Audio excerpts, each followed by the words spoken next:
Have you ever wondered what it would feel like to wake in a world where silence itself has weight, where the cold isn't just a sensation, but a living presence that shapes every breath, every movement, every moment of your existence? What would it mean to live through months of near-total darkness, where the sun barely grazes the horizon and the wind never truly stops its ancient conversation with the ice? Tonight, we journey into the frozen heart of the Central Arctic, into winter camps where Inuit families endured the longest, coldest nights through patience, ingenuity, and an understanding of survival that stretched back countless generations. We'll drift through their daily struggles, their quiet triumphs, the mysteries they carried in story and stone, and the subtle hierarchies that emerged even in a world where cooperation meant the difference between life and the silence of death. Before we step into this quiet journey through winter's hold on the early peoples of the Arctic, I'd appreciate a small gesture. Press the like button and subscribe to Epic Boring History, so these late-night passages into history's forgotten corners will find you again. Share a comment if you'd like. Tell me where you're listening from, what hour it is in your world, whether you're wrapped in night's stillness or morning's first light. Now perhaps dim your lights, maybe let a gentle fan hum in the background, and settle in as we begin our drift through time. You wake into whiteness. The world outside your shelter exists only as a muted presence. Snow absorbing every sound until morning feels less like an arrival and more like a continuation of sleep's own silence. The wind, always the wind, scrapes across the ice with a sound like sand drawn slowly across stone. It never stops entirely, this wind. It merely shifts, changes pitch, settles into different registers of cold insistence. The cold itself isn't simply temperature.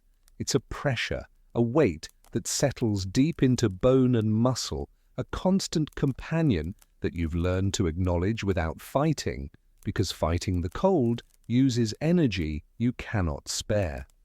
You shift on your sleeping platform, feeling the caribou hides beneath you, their fur still holding some warmth from your body's long night. The air that touches your face as you emerge from the furs bites immediately. Not with pain exactly, but with a sharp clarity that wakes you more thoroughly than any sound could. Your winter home glows faintly from the seal oil lamp, its light soft and golden against walls of packed snow. The qitdlarssuaq, that shallow stone lamp, holds rendered seal fat and a wick of Arctic cotton, burning with barely a flicker in the still air. The walls around you are snow, but not the loose powder you might imagine. This is snow cut into blocks, each piece fitted precisely against its neighbors, forming a dome that embraces and holds what little heat your bodies and that single lamp can generate. The structure is called an igloo, though you wouldn't call it that, any more than you would announce that you're breathing air. The air inside never becomes what you might call warm. It becomes survivable, bearable, a temperature that allows you to exist without clothing indoors if you stay near the lamp, though you rarely do. Movement requires thought here. The entrance to your shelter is a tunnel, low and narrow, designed to trap cold air below the living space. Crawling through it reminds you, twice a day at minimum, that every action in this environment must be deliberate, considered, executed with care. The space inside this dome is perhaps 12 feet across at its widest point. In this compressed universe, your family sleeps, eats, works, repairs tools, tells stories, resolves disputes, and waits for weather to change. You've learned to exist in proximity without collision, to move through shared space with a grace born of absolute necessity. Condensation forms near the ceiling where warm air meets cold walls. This moisture freezes gradually, creating a thin layer of frost that catches lamplight and makes the dome's interior sparkle faintly, as if you're sleeping inside a geode. When people move, this frost sometimes breaks free in tiny cascades, making a sound like distant bells. The smell of the space is distinctive: seal oil burning, human bodies in heavy clothing, the faint musk of caribou hide, old smoke from cooking, and beneath it all the complete absence of decay, because in this cold nothing rots, nothing spoils, everything simply freezes and waits. You begin the slow process of dressing. This isn't the casual pulling on of garments you might imagine. This is as methodical as prayer, as crucial as breathing. First, the inner layer. Caribou fur with the soft hair facing your skin. This layer exists to trap warm air close to your body, creating insulation through stillness. The fur must lie smooth, must not bunch or create gaps. Then the outer layer, caribou fur again, but with the hair facing outward this time, creating a second barrier that breaks the wind and sheds moisture. The two layers together, one facing in, one facing out, create a system of warmth that has kept your people alive for longer than anyone can count. You tie sinew bindings at your wrists and ankles. Any gap, any opening in this system invites frostbite. And frostbite here means losing fingers, toes, the ability to work, the ability to contribute, ultimately the ability to survive. So you check the bindings carefully, pulling them snug but not tight enough to restrict blood flow, because restricted blood is cold blood. Your boots, Kamek, smell faintly of seal fat, which has been worked into the leather to maintain flexibility. Inside them, layers of dried grass provide insulation, absorbing any moisture from your feet and keeping the cold at bay. The grass will need to be removed tonight, dried near the lamp, and replaced tomorrow. This is not optional. Damp insulation is no insulation.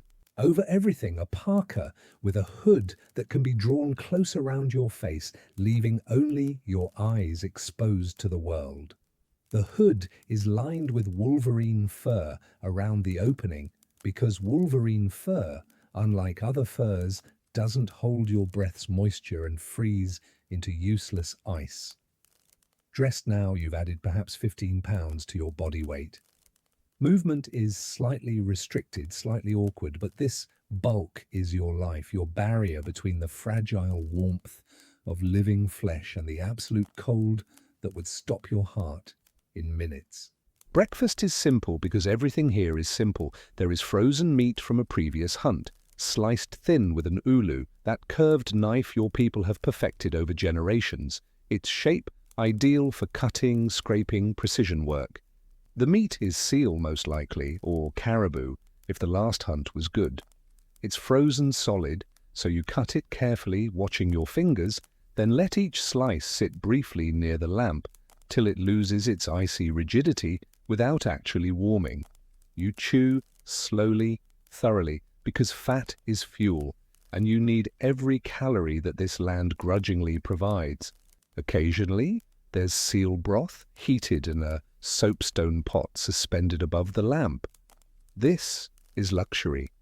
The warmth spreading through your chest and belly, the rich taste of fat and meat, the steam rising and vanishing in the cold air.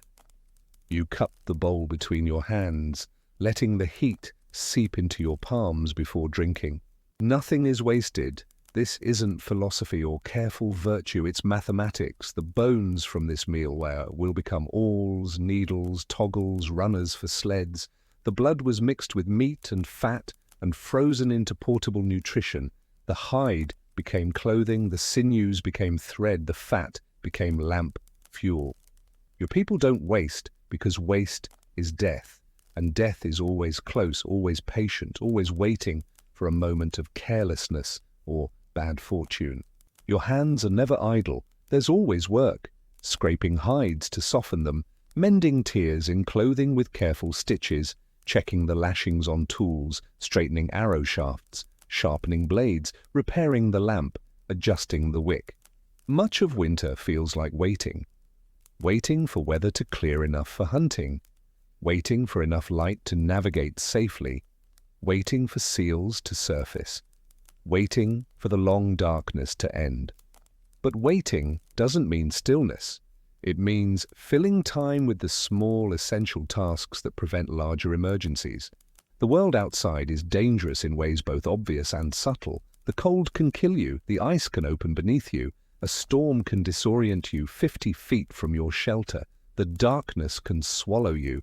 So most of winter life happens inside, in this glowing dome, in this compressed space where your hands move through familiar patterns and your mind drifts through old stories. You've memorized these motions, the way sinew thread passes through drilled holes, the angle at which a scraper must meet hide, the twist required to split a willow twig for arrow fletching. Repetition isn't boredom here, repetition is survival, is muscle memory, is the accumulated wisdom of your ancestors flowing through your hands. When hunting is necessary, preparation takes hours. You check your gear with extreme care, harpoon points are secure, line is properly coiled, knife is sharp, clothing has no tears, boots are dry and properly insulated. Silence is essential when hunting. Seals hear everything through ice, can detect footsteps from remarkable distances. So you move with extraordinary care, placing each foot deliberately, controlling your breathing, becoming as quiet as the snow itself. The environment tests you before any animal does. Wind pushes at you, trying to steal your body heat through any gap in clothing. Snow reflects what little light exists, creating a landscape without depth or reference points. The ice beneath you is never entirely trustworthy. Pressure ridges form and shift. Leads of open water can appear suddenly. The surface that held yesterday may crack today. Seal hunting in winter means finding their breathing holes, angakkuq, those small openings in thick ice where seals must surface to breathe. You might wait at one of these holes for hours, standing motionless in the cold, harpoon ready, watching for any ripple, any sound, any sign that a seal is approaching from below. Your breath forms clouds in the air, so you learn to breathe slowly, to turn your head slightly so the breath doesn't obscure your vision or make sound near the hole. Your muscles become cold, stiff, but you don't move because movement means failure, means returning to camp empty-handed, means less food for everyone. When a seal does surface, if a seal surfaces, you have perhaps 2 seconds to strike, to drive the harpoon home before the animal can retreat. The harpoon has a detachable head connected to a line, so when you strike true, the seal is tethered, can't escape beneath the ice to die unreachable. Hauling the seal up through the hole requires strength and care. You're pulling dead weight through an opening barely wide enough, and the edges are slick with ice and water. But this seal represents life, oil for lamps, meat for days, warmth, continuation, survival. So you pull with everything you have.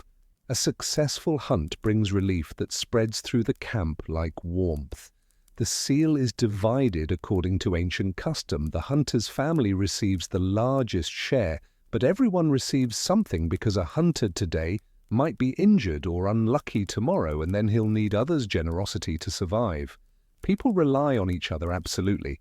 There's no room for individualism in any recognizable sense, no way to survive alone through an Arctic winter. Cooperation isn't a choice or a virtue, it's the foundation of existence.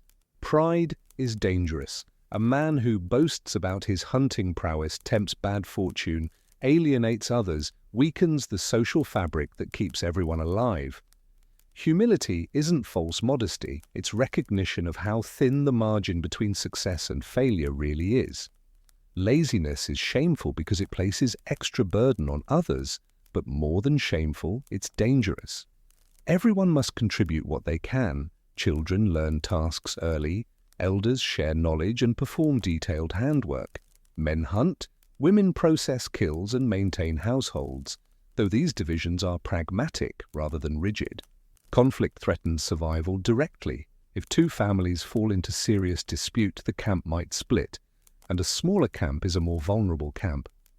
So disagreements are handled quietly, often through indirect communication, through intermediaries, through letting time and necessity smooth sharp edges. Your people have developed intricate social mechanisms to prevent and resolve conflict. Song duels where grievances are aired through competitive singing, ostracism for those who repeatedly endanger others, exile in extreme cases, though exile in winter is essentially a death sentence pronounced without stating it directly. When night comes, though distinguishing day from night during the darkest months requires noting subtle changes in the quality of darkness, you return to your sleeping platform.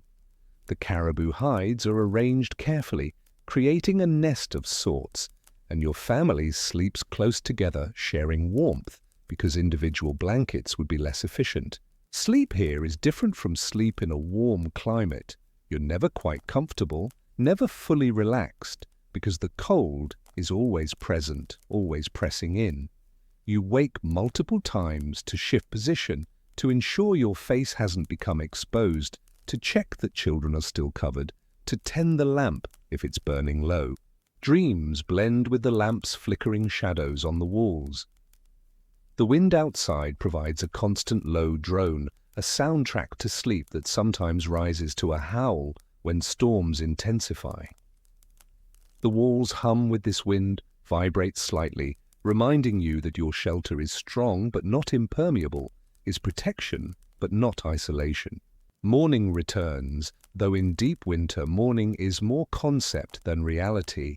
The darkness might lighten slightly, might shift from black to deep blue, might allow you to distinguish the horizon from the sky if you stand outside and wait for your eyes to adjust. But the world remains cold, silent, demanding, unchanged by the passage of hours. This is your life. Not the desperate struggle you might imagine, not constant crisis and drama, but a slow, patient, endlessly repeated cycle of small actions that add up to survival. You don't think about how hard this is any more than you think about breathing. This is simply the world, the only world you've known, and you're alive in it because your people learned over countless generations exactly how to be alive here. Your grandmother teaches you to scrape hides in a particular way, holding the scraper at an exact angle, applying pressure in long, even strokes. She doesn't explain why, she just shows you, corrects you when you err, nods when you succeed. The knowledge passes through demonstration, through repetition, through the feeling in your hands. Your father shows you how to read ice, which color means solid footing, which sheen suggests danger, how to listen for the deep groan that precedes cracking, how to test a head with your harpoon shaft before trusting your weight. He points at the ice, but mostly lets you learn by watching, by following, by developing the instinct that keeps you alive. The camp is perhaps 4 families, maybe 20 people in total. You know every person intimately, their strengths, their weaknesses, their moods, their stories. Privacy is impossible in this environment, so you develop a kind of courteous blindness, a way of not seeing that allows everyone psychological space within physical closeness. Children play, even here. They build small snow structures, slide on ice, practice with toy harpoons made from bone and sinew. Through play they're learning to move in heavy clothing, learning to work with snow and ice, learning the skills they'll need as adults. No one calls it education, it's simply childhood, but childhood here is preparation, is training, is the beginning of survival. Elders sit near the lamp, working on detailed tasks, sewing intricate patterns into clothing, carving small figurines from ivory or bone, repairing delicate tools. Their hands might not have the strength for hunting anymore, but their fingers remain nimble, and their knowledge remains essential. They tell stories, settling disputes, maintain the oral history that preserves everything your people know about survival, about spirits, about proper behavior, about the location of resources. Stories here aren't entertainment in the way you might think of it. They're technology, information storage, cultural transmission. A story about a hunter who disrespected a seal's spirit and suffered misfortune is also instruction about proper hunting rituals. A story about travelers who survived a storm by building a specific type of emergency shelter is also a survival manual. Every tale carries multiple layers of meaning, practical and spiritual, woven together inseparably. The long darkness affects everyone differently. Some people grow quiet, withdrawn, sleeping more than usual. Others become restless, agitated, needing to move even when movement means pointless trips outside into the cold. Everyone has known someone who, during a particularly harsh winter, simply stopped trying, stopped eating, turned their face away, and let the cold take them. You don't judge this. The weight of winter, the isolation, the darkness, the endless repetition, these things press on the spirit as surely as cold presses on flesh. Your people acknowledge that survival isn't always possible, that sometimes the strongest person can be broken by circumstance, by grief, by simple, accumulated weariness. But mostly people persist. You persist. You wake, you dress, you eat, you work, you sleep. You wait for the sun to return, for the seals to become more active, for the ice to soften, for the long winter to finally, gradually, reluctantly release its grip. The lamp's light becomes a kind of heartbeat for your family. As long as it burns, there's warmth, there's light, there's a center around which daily life organizes itself. Tending the lamp is crucial work. Trimming the wick, adding fat as needed, ensuring the flame never grows too large and wastes fuel or too small and risks going out. If the lamp goes out in the night, relighting it is difficult. You'd need to strike sparks with flint and pyrite, catch those sparks in shredded bark or dried fungus, nurse that spark into flame, transfer the flame to the lamp. In the cold, with stiff fingers, this can take a very long time. So the lamp stays lit day and night for months at a time, tended like the precious resource it is. Your sense of time becomes different in winter. Without the sun's obvious passage, without the rhythm of dawn and dusk, time is measured by the lamp's fuel consumption, by the number of sleeps since the last hunt, by the phases of the moon when it's visible, by the slow shift of stars across the winter sky. You begin to notice smaller rhythms, the way condensation on the walls changes thickness throughout the day, the way your body feels different at different times, the way certain sounds carry farther during certain hours. You're learning to read the world through subtle cues, through changes so slight they'd be invisible to anyone who hadn't been paying attention for months. The camp's food storage is a source of constant attention. Meat and fat from autumn hunts are frozen solid, stored in pits dug into the permafrost or in raised caches that protect them from scavengers. Every few days, someone ventures out to retrieve more supplies, calculating carefully how much to take, how much to leave for later, hoping that later won't come before the hunting improves.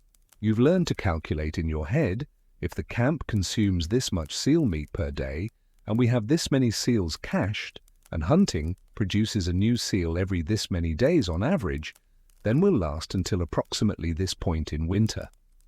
These calculations are never spoken aloud because speaking them feels like inviting bad fortune, but everyone knows roughly where things stand. When food is plentiful, the mood in camp lifts noticeably. People laugh more readily, tell longer stories, spend more time on decorative work, adding patterns to clothing, carving elaborate designs into tool handles, playing string games with loops of sinew. When food is scarce, the camp grows quieter, movements become more economical, conversation decreases, everyone instinctively conserving energy. You've noticed that hunger here feels different from hunger in warmer seasons. In summer, hunger is sharp, immediate, demanding. In winter, hunger becomes a dull companion, an ache that you learn to ignore because there's nothing to be done about it except wait for the next hunt to succeed. Your body changes over the course of winter. You lose weight, everyone does, as your body consumes its own reserves to maintain warmth. Your face becomes leaner, more angular. Your hands develop thick calluses from constant work with tools and frozen materials.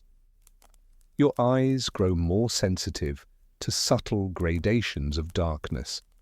Learning to navigate by starlight, by moonlight, by the faint glow of snow itself. The relationships within the camp are complex, layered with obligations and expectations that outsiders would find difficult to map. Your cousin's wife is owed respect because she's older than you and married into a family with successful hunters. But her younger sister must defer to you in certain contexts because of a favor your mother did years ago. These invisible threads of debt and honor weave through every interaction, determining who speaks first, who receives the best portions of meat, whose opinion carries more weight. Your marriage was arranged when you were both children, not forced exactly, but guided, shaped by families who understood which alliances would strengthen the camp. You've grown to appreciate your spouse, to recognize their strengths, to coordinate your efforts toward survival. Love here is a quiet thing, expressed through competence, through reliability, through the sharing of warmth on the coldest nights. Children are precious, but child mortality is high enough that parents protect their hearts by maintaining a certain emotional distance until a child reaches several years of age. Names of deceased relatives are often given to new babies, a way of keeping the dead alive in memory and giving the living a connection to ancestral strength. You might address your son by your grandfather's name, blurring the line between generations, suggesting that life is a continuum rather than a series of discrete individuals. The elderly are respected but also understood to be vulnerable. When food is truly scarce, when survival of the group is threatened, elders sometimes choose to walk out onto the ice and not return. This isn't murder or even suicide in any simple sense. Its sacrifice is recognition of mathematical reality, is a way of giving the young a better chance. The camp mourns but doesn't prevent it, because prevention would mean doom for everyone. Your people don't speak much about death. It's too common, too close, too intertwined with daily existence to require commentary. Someone who was here yesterday is gone today and there's work to do, so you continue. The dead are remembered through names, through stories, through the tools they made that others now use. Grief is private, internal, expressed through subtle changes in behavior rather than dramatic displays. A mother who lost a child might take on extra sewing work, hands constantly busy, keeping pain at bay through motion. A widower might spend more time hunting, pushing himself harder than necessary, seeking distraction in exhaustion. The physical demands of winter life mean that you're constantly aware of your body. The ache in your shoulders from hunching against wind, the stiffness in your knees from squatting in low shelters, the perpetual slight hunger, the way cold makes your joints feel thick and slow each morning. Your body isn't a vessel for your consciousness, it's the tool through which you interact with the world, and that tool must be maintained, protected, used wisely. You measure wealth differently than people in other places might. A wealthy person here has warm clothing, strong tools, capable relatives, good relationships throughout the camp, and the skills to produce more of all these things. Accumulation beyond immediate need is impossible. You can't hoard frozen seal meat indefinitely, can't possess more parkas than you can wear. So wealth is relational, is about networks of obligation and respect rather than piles of goods. Status comes from competence and generosity. A successful hunter who shares freely is admired. A successful hunter who hoards is despised. A woman who produces beautiful warm clothing and gives pieces to others gains respect. A woman who keeps all her work for her own family is viewed with suspicion. The wind, always the wind, shapes your daily choices. A strong wind means staying inside even if hunting might be possible, because the cold it brings can freeze exposed flesh in minutes. A calm day is rare and precious, an opportunity that must be seized immediately because tomorrow the wind might return. You've learned to read the wind. Its sound tells you its strength, its direction. whether it carries moisture that will become snow or dry cold that will intensify the freeze. You can hear in the wind's voice whether it's building toward a storm or settling into a steady state. This knowledge isn't taught formally, it's absorbed through seasons of listening, of paying attention, of correlating sound with outcome. The sky, when you can see it through the long night, is extraordinary. Stars so numerous and bright that they cast shadows on the snow. The moon moving through its phases, sometimes so bright that the whole landscape glows with an eerie blue-white light. The aurora when it appears, dancing curtains of green and sometimes red and purple, moving across the sky with a motion that seems alive, that your people say is the spirits of the dead playing ball. You don't romanticize the aurora. It's beautiful, yes, but it's also a normal part of winter, as unremarkable to you as rain might be to someone from a warmer climate.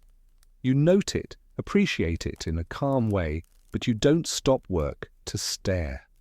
Beauty here is something you live with rather than something you consume. The sameness of days could be maddening, but you've learned to find variation in small things. Today the seal meat tasted slightly different, a younger animal perhaps, or one that had been feeding in a different area. Yesterday, your daughter successfully completed a complex braiding pattern with sinew thread. Tomorrow, you'll try repairing a crack in the sled runner using a technique your uncle mentioned last week. These tiny variations, these small achievements, are what make time move forward rather than simply repeating. You're not waiting for winter to end, exactly. You're living through winter, one small moment at a time, finding satisfaction in competence, in completion of tasks, in survival itself. Your relationship with the animals you hunt is complex. You need them desperately, are entirely dependent on their flesh and fat and hides for survival, but you also respect them, believe they have spirits, that they choose to give themselves to worthy hunters. You're taught to treat every seal with honor, to offer it a drink of fresh water after it's killed, to use every part, to speak well of it, to thank its spirit. This isn't sentiment, it's pragmatic spirituality.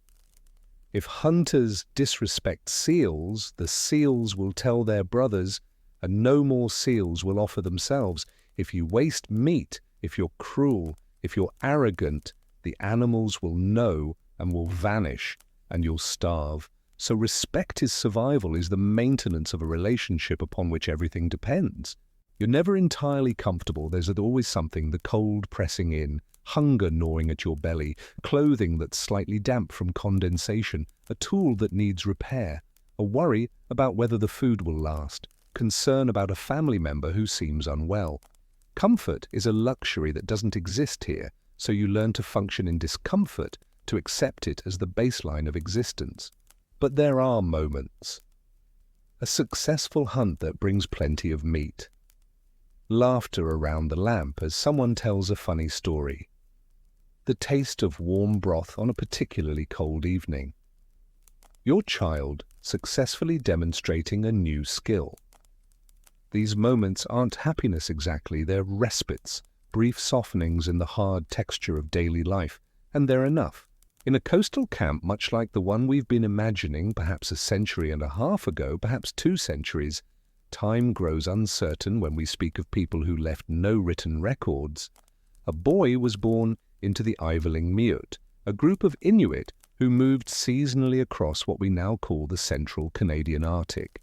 He was given the name Qitdlarssuaq, and the story of his life passed down through oral tradition and fragmentary records offers us a glimpse into how one person navigated the challenges we've been exploring.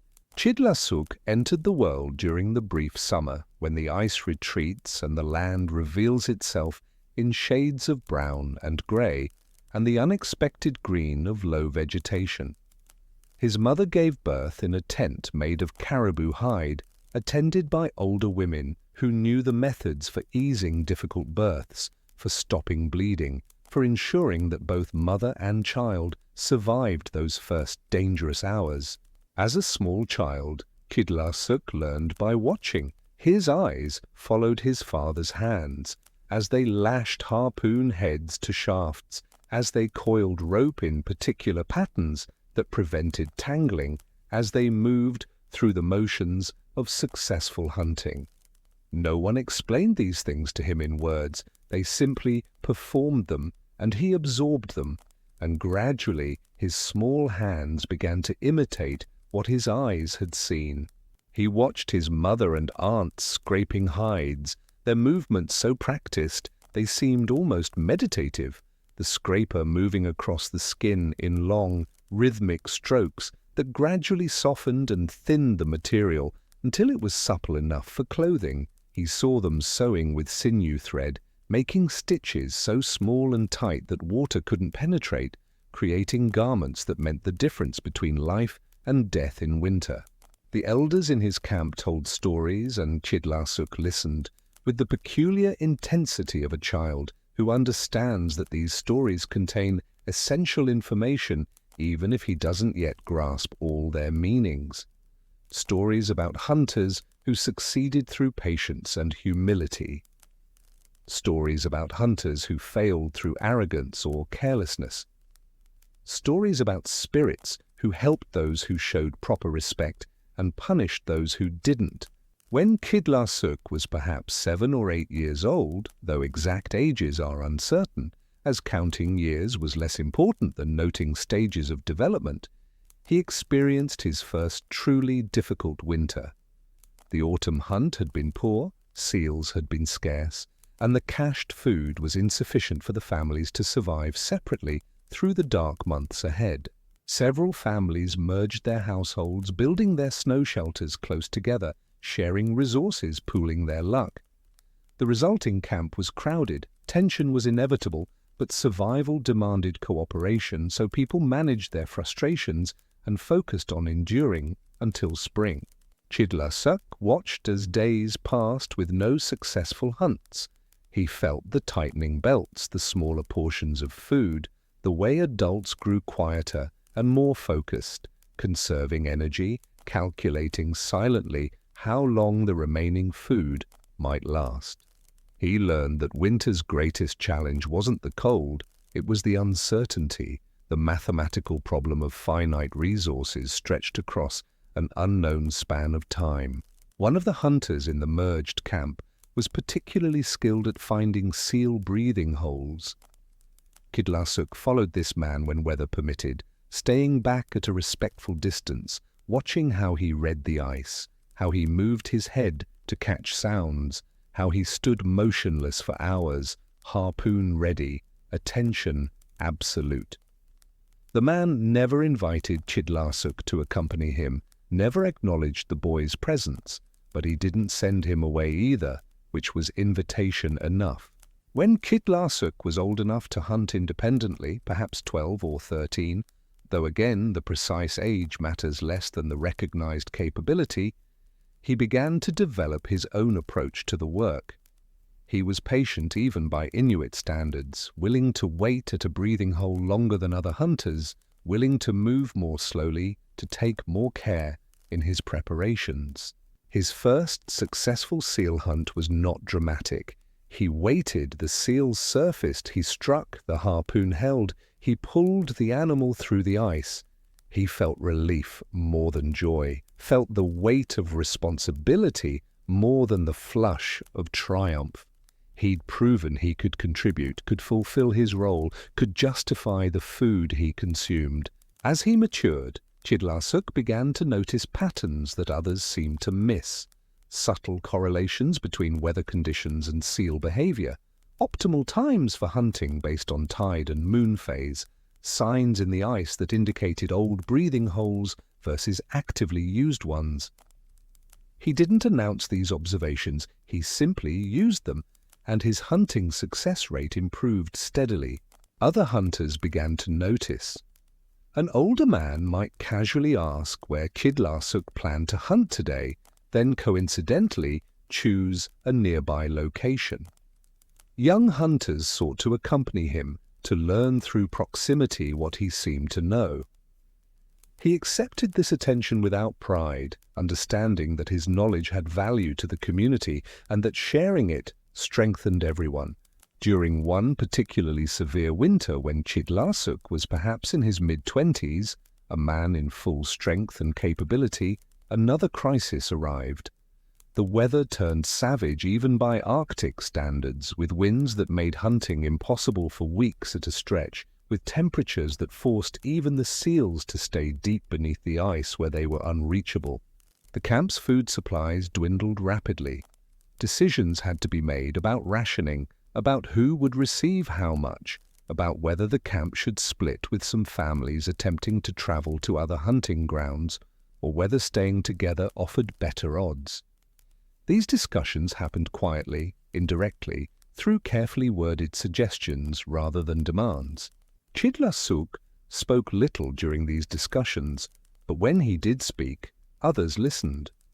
He suggested that if the weather cleared enough for travel, he would take several hunters to a location he'd heard mentioned by an elder, a place where currents kept the ice thinner, where seals maintained breathing holes even in the worst cold. The journey would be dangerous, but remaining in camp with no food was also dangerous, so the risk became acceptable. When a brief calm arrived, Qitdlarssuaq led a small group across the ice. They traveled for 2 days, navigating by stars and by the shape of pressure ridges, by the feel of wind direction, by knowledge held somewhere between memory and instinct. They found the place he'd sought, found breathing holes, found seals, and the hunt was good. They returned to camp carrying meat, and the crisis eased. People didn't celebrate. The margin between survival and disaster remained too thin for celebration. But the tight fear loosened slightly, and life continued. One of the men who'd accompanied Qitdlarssuaq on that journey didn't return. A storm caught them during the trip back, and in the whiteout confusion, one hunter became separated from the group. They searched as long as they could, calling into the wind, but eventually they had to choose between continuing the search and preserving their own lives. They continued to camp without him. His body was never found. The Arctic had claimed him, had kept him the way it kept so many. The camp mourned quietly. The man's wife took on extra sewing work to support herself, and his name was given to the next male child born in the camp, so he continued through that child, present but transformed. Qitdlarssuaq carried the weight of that loss without speaking of it. He'd led the expedition, had made the decisions, and though no one blamed him, the death was understood as misfortune rather than failure. He felt responsible. This responsibility shaped his future decisions, made him even more cautious, even more thorough in his preparations, even more careful with others' lives. His reputation spread through the informal networks that connected scattered camps across the Arctic. Other groups heard of the hunter who could find seals when others couldn't, who led groups safely through dangerous conditions, whose judgment seemed sound. When families traveled between camps during summer, they carried news of Qitdlarssuaq, and his name became one that people knew, though he himself remained unaware of how far his reputation had traveled. He married a woman named angakkuq, a union arranged by families who recognized that her skill at sewing and hide preparation complemented his hunting abilities. Their partnership was practical initially, two competent people pooling resources, strengthening both families through alliance. Over years, something warmer developed, a quiet regard built on reliability and shared endurance. They had children, though not all survived. 2 died in infancy from illnesses that no one could prevent or treat, their small bodies simply stopping in the night for reasons that remained mysterious. These losses were absorbed into the texture of life, mourned privately, discussed rarely. The children who survived grew strong, learned skills, became contributors to the camp's survival. Qitdlarssuaq taught his sons to hunt, using the same method by which he'd learned: silent demonstration, patient repetition, correction through gesture rather than word. He taught them to read ice and weather, to respect animals, to move through the world with attention and care. He taught them that survival came not from dramatic heroism, but from consistent competence, from doing small things correctly over and over until they became automatic. As he aged into his 30s and 40s, Qitdlarssuaq began to travel more widely. The pattern of seasonal movement that his group followed brought them into contact with other Inuit camps, and occasionally with groups from neighboring regions, the Inuit to the north, the Inuit to the east. These encounters allowed for trade, for exchange of news, for marriages that connected distant families. During these travels, Qitdlarssuaq began to serve an unofficial role as a guide and intermediary. He knew routes between camps, knew which areas offered good hunting during which seasons, knew which families could be counted on for hospitality. Young men who needed to travel to distant camps to court potential wives would ask Qitdlarssuaq about the best routes, about the customs of the people they'd meet, about how to approach strangers with respect. He also carried news between camps, word of births and deaths, of successful hunting grounds, of weather patterns, of anything that might affect people's survival or decision-making. This role was never formalized, never named, but it was recognized and valued. Information moved through the Arctic slowly, carried by people like Qitdlarssuaq, who connected scattered communities through their travels. One summer, when open water made kayak travel possible, Qitdlarssuaq journeyed farther south than he'd ever been, following stories he'd heard about good caribou hunting in interior regions. The journey took him through landscapes that seemed strange to someone accustomed to ice and coast, rolling tundra, small lakes, rocky outcrops, and during that brief summer, an explosion of low plants and flowers that transformed the brown land into something almost lush. He encountered people whose dialect was different enough from his own that conversation required concentration, whose customs varied in small but significant ways from what he knew. They built their summer tents differently, used slightly different tools, prepared food with different methods. But the fundamental pattern of life was the same: hunt, eat, prepare for winter, survive, repeat. He learned new techniques from these southern groups, a different way of hafting stone points to arrows, a particular method for preserving meat that extended its edible life, songs that were said to bring good fortune in hunting. He absorbed this knowledge quietly, storing it away, bringing it back to his own people, who incorporated what seemed useful and ignored the rest. The journey south also showed him the variety of Inuit experience, the way different environments created different adaptations while maintaining a recognizable cultural core. Coast people and interior people faced different challenges, developed different expertise, but all shared the fundamental knowledge that survival in the Arctic required cooperation, skill, patience, and respect for the forces that sustained and threatened life. When Qitdlarssuaq returned to his home territory, he brought not just practical knowledge but a broader perspective. He'd seen that the way his people did things wasn't the only way, that other approaches existed, that flexibility and adaptation were themselves survival skills.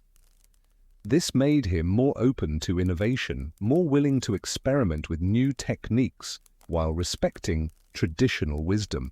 During the winter after his southern journey, a young man in Qitdlarssuaq's camp made a serious mistake. He'd been hunting seals and had killed one, but in his excitement and relative inexperience, he'd failed to perform the proper rituals, hadn't offered the seal water, hadn't spoken the correct words, hadn't treated the animal with appropriate respect. The older hunters noticed, and concern spread through the camp, because such disrespect could anger the seal's spirits and cause them to avoid future hunters. The situation required careful handling.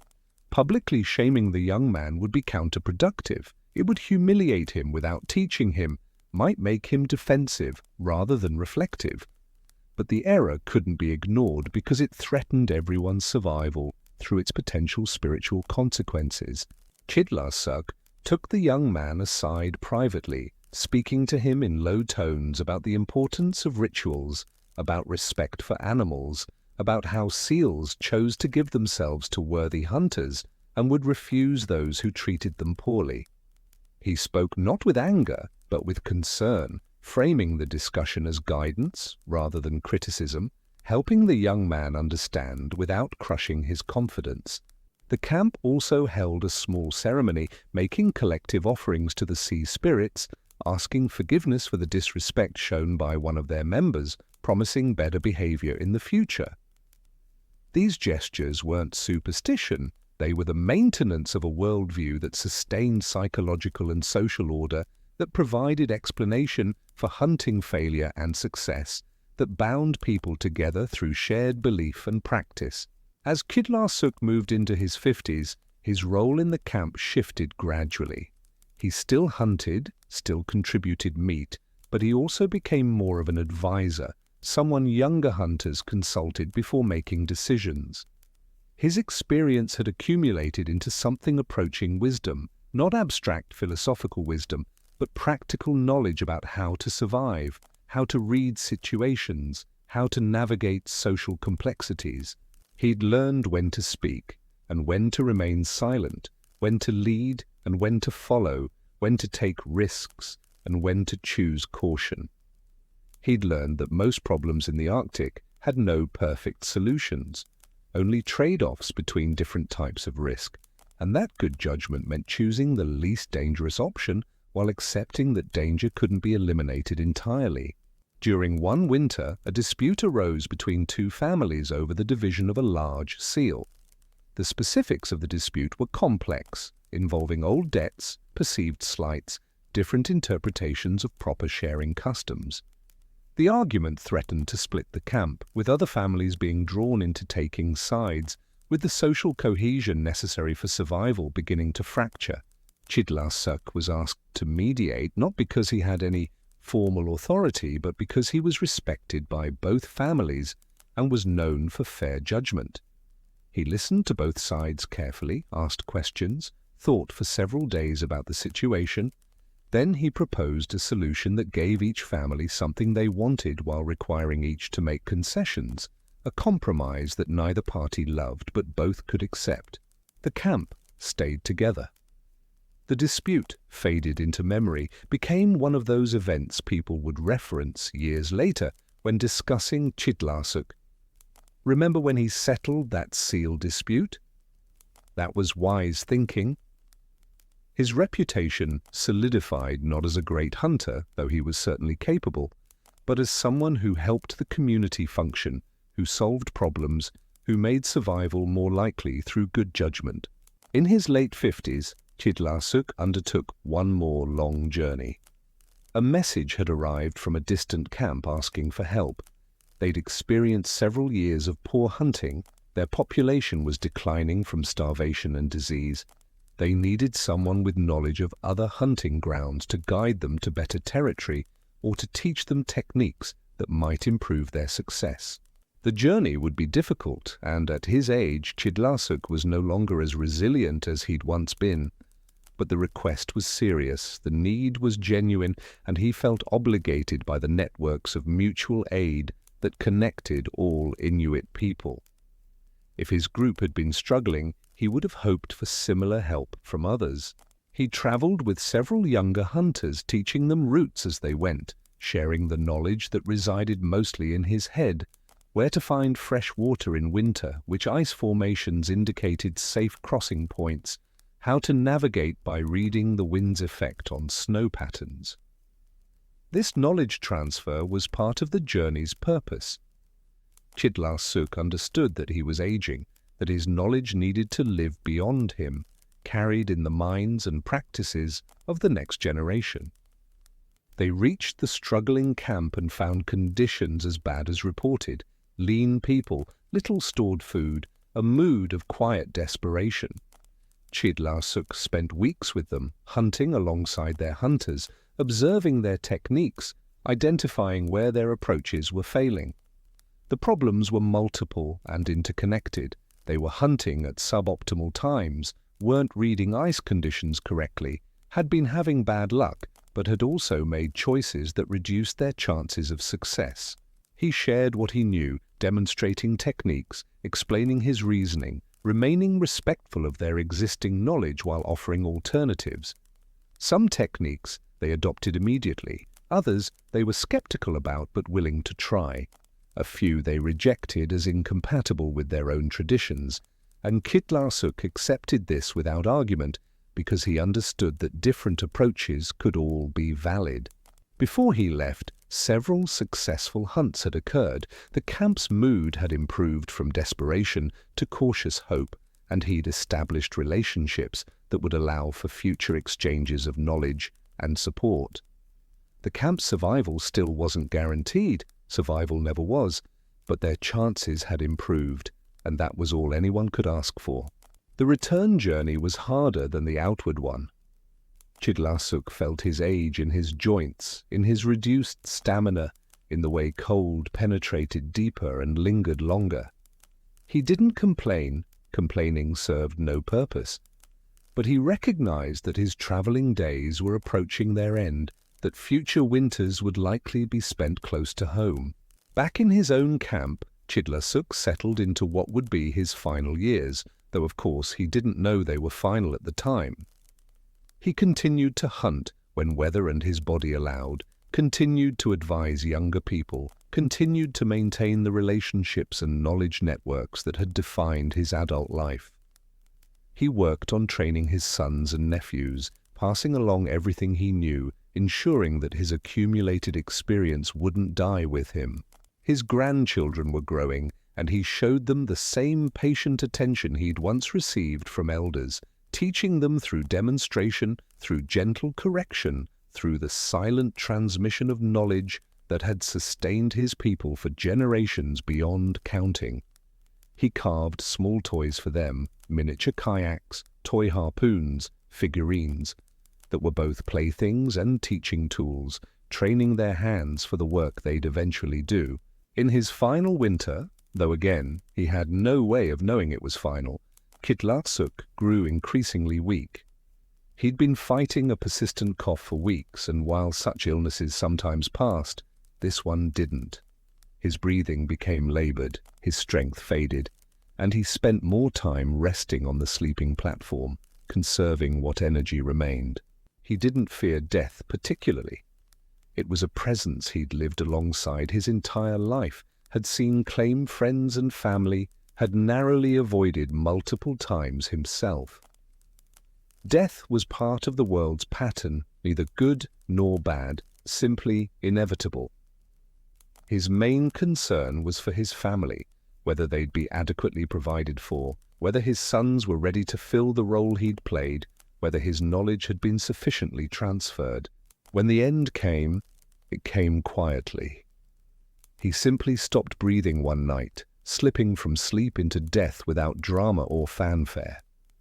The camp mourned as they always mourned, privately, through subtle changes in behavior, through the continuation of daily tasks that survival demanded regardless of emotional state. They couldn't bury him, the ground was frozen solid, so his body was placed on the ice at a distance from camp, given back to the land that had sustained him. His possessions were distributed according to custom. His name would be given to the next male child born in the family, and his story would be told and retold, slowly shifting from specific memory into generalized legend. The version of Qitdlarssuaq's story that survives in oral tradition is probably not entirely accurate. Details have been smoothed, events have been compressed or expanded, moral lessons have been emphasized, while mundane moments have been forgotten. But the core of who he was, a capable hunter, a wise advisor, a person who connected communities and helped others survive, this essence remains preserved in the stories, in the memories, in the subtle ways that his influence shaped the behavior of people who came after him.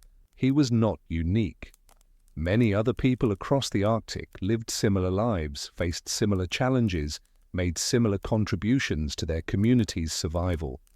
But his story, preserved partially through oral tradition and partially through the fragmentary records of early ethnographers, allows us to see the abstract hardships we discussed earlier embodied in a single person's journey through life.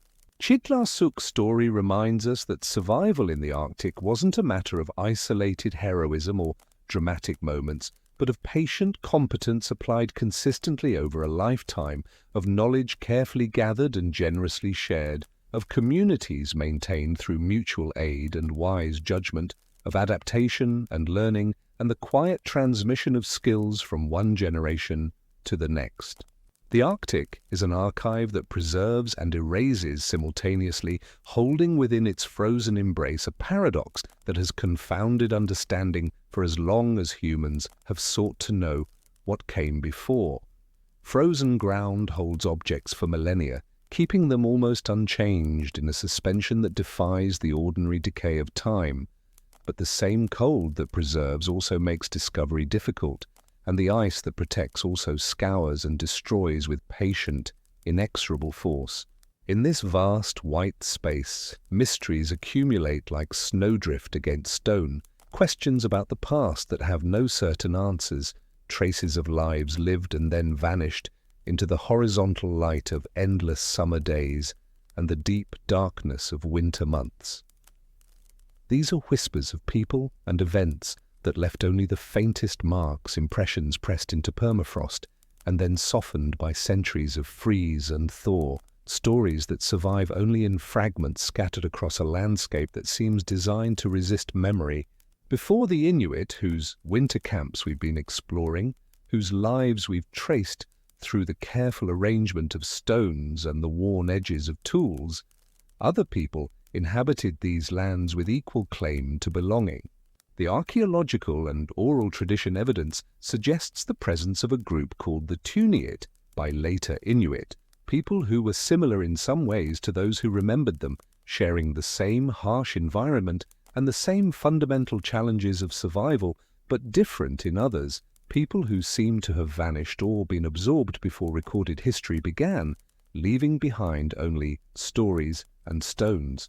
The Inuit appear in Inuit stories as a people of great physical strength, figures of almost mythological proportion in their capabilities, capable of lifting massive stones that would require multiple men to move today, of hunting large whales with relative ease using techniques that have not survived into living memory, of building structures that required extraordinary effort, and an understanding of engineering that speaks to sophisticated knowledge.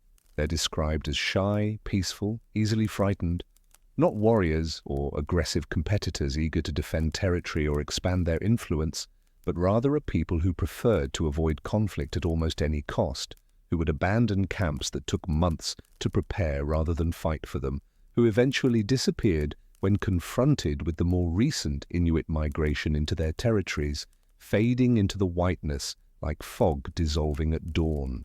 Archaeological evidence offers partial confirmation of these stories, providing the kind of tangible proof that transforms myth into history, though the line between the two remains productively blurred.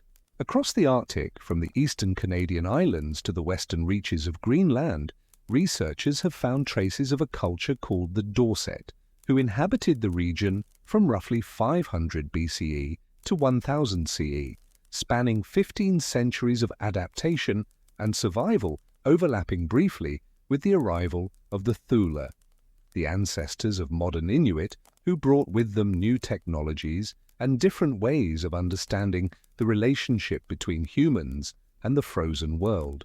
The Dorset left behind distinctive tools that speak to their daily concerns and capabilities, carvings that reveal an inner life of considerable complexity, and dwelling sites that differ markedly from those of the people who came after, suggesting not merely different techniques but different fundamental approaches to the problem of Arctic existence. Their material culture, preserved in scattered deposits across thousands of miles of coastline and interior plain, tells a story that is simultaneously concrete and frustratingly incomplete. The Dorset did build substantial stone structures, including peculiar alignments that stretch across tundra like ancient surveying marks and cairns, whose purposes remain unclear even after extensive study and speculation. Some of these structures align with celestial events, solstices or particular star risings, while others seem to mark territorial boundaries or hunting territories, and still others resist any confident interpretation, standing as mute testimony to intentions we can no longer decode. They created intricate carvings from ivory and bone, small figurines depicting humans in various attitudes of repose or action, animals both realistic and stylized that capture the essential nature of caribou or seal or bear, and enigmatic forms that might represent spirits or mythological beings that once had names and stories that are now lost to silence. Their art shows a sophistication and attention to detail that suggests deep spiritual or ceremonial significance, a level of care and time investment that goes far beyond mere decoration or idle craft, speaking instead to objects that mattered profoundly to both maker and intended audience. But why the Dorset disappeared remains mysterious, one of those questions that archaeology can circle without definitively answering, where multiple explanations seem plausible and none can be proven beyond doubt. Climate change is one possibility that has gained considerable support in recent years.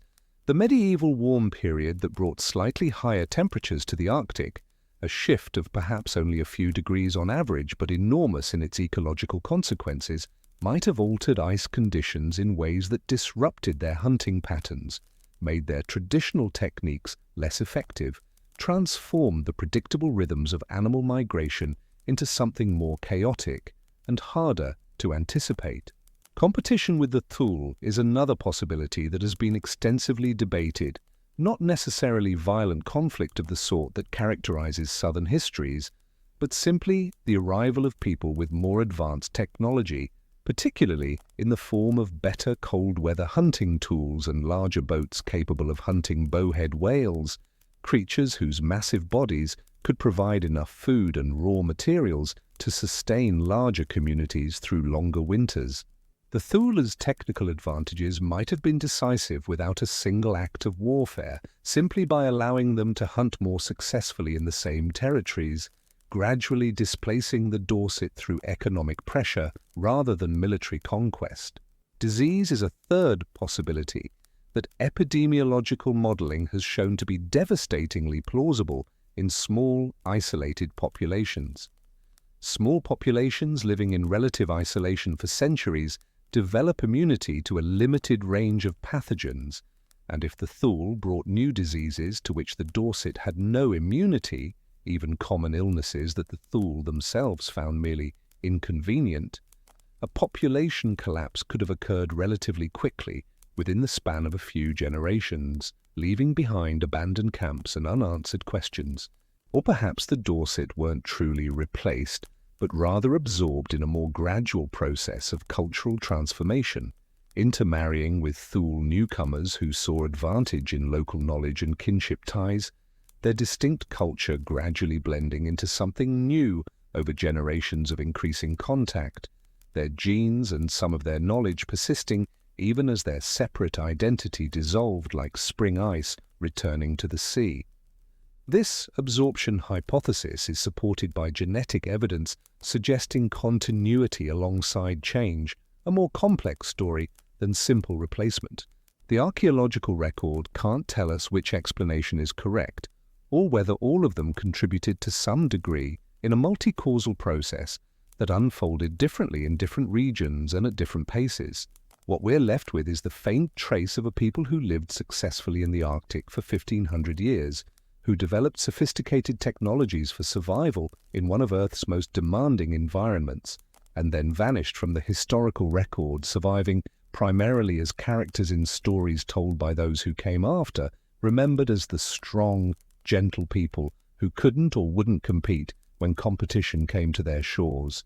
The structures left by Arctic peoples are themselves mysterious in their impermanence, designed with full knowledge that they would not outlast the seasons, that permanence was neither possible nor particularly desirable in a landscape that demanded mobility and adaptation. A snow house, an igloo, is a marvel of engineering that represents centuries of accumulated knowledge about the properties of compacted snow. Blocks of snow cut with bone or ivory knives and placed with such precision that they lock together in a self-supporting dome, creating shelter that's both effective at retaining heat and, in good conditions with skilled builders, relatively quick to construct, sometimes in less than an hour, if necessity demanded speed. But once abandoned, whether for the season or forever, a snow house melts under the midnight sun or collapses under its own weight when the architecture is compromised by a single fallen block, leaving almost no trace beyond perhaps a slight depression in the summer ground, a circle barely visible in the tundra grass that marks where walls once stood. By the following winter, even these depressions have often been filled by drifting snow or obscured by frost heave, the land returning to featurelessness. Summer tents made of caribou or seal skin, carefully stitched together by women whose skill with needle and sinew was as crucial to survival as men's skill with harpoon and bow, similarly leave minimal evidence of their existence once the organic materials decay. The tent rings, circles of stones used to hold down tent edges against Arctic winds that could lift and tear even heavy hides, remain visible across the Arctic, scattered across hillsides and river valleys like ancient crop circles, marking where families once spent summers fishing or hunting caribou during their migrations. But the tents themselves decay with surprising rapidity once abandoned, attacked by wind and weather and the brief but intense bacterial activity of summer warmth, and within a few years of abandonment, sometimes within a single year if conditions are harsh, only the stone circles remain, silent markers of temporary human presence in a vast landscape that dwarfs all human scale. These rings are everywhere and nowhere, ubiquitous to the trained eye but invisible to those who don't know what to look for, requiring only a slight rearrangement of stones to transform from human artifact back into random nature. This architectural impermanence means that most of Arctic history has vanished physically, dissolved back into the landscape with a thoroughness that makes reconstruction extraordinarily difficult. We can find scattered artifacts, stone tools whose mineral composition allows them to survive indefinitely, bone needles that persist in frozen deposits, fragments of ivory carvings that preserve well in the cold and dry, but the daily context in which these objects were used, the structures that sheltered their users, the organic materials that accompanied them, clothing, food, wooden or leather tools, baskets, bags, all the soft materials that formed so much of material culture. All of this has largely disappeared, composted by time and weather into invisibility. We're attempting to reconstruct entire ways of life from fragments, from traces, from the small percentage of material culture that happen to be made of substances that survive millennia of freezing and thawing, of pressure and moisture, of chemical and physical transformation. It's like trying to understand contemporary life from only the metal and stone objects we use, with all paper, plastic, fabric, and organic materials removed, possible in outline, but missing most of the texture and detail that makes life comprehensible.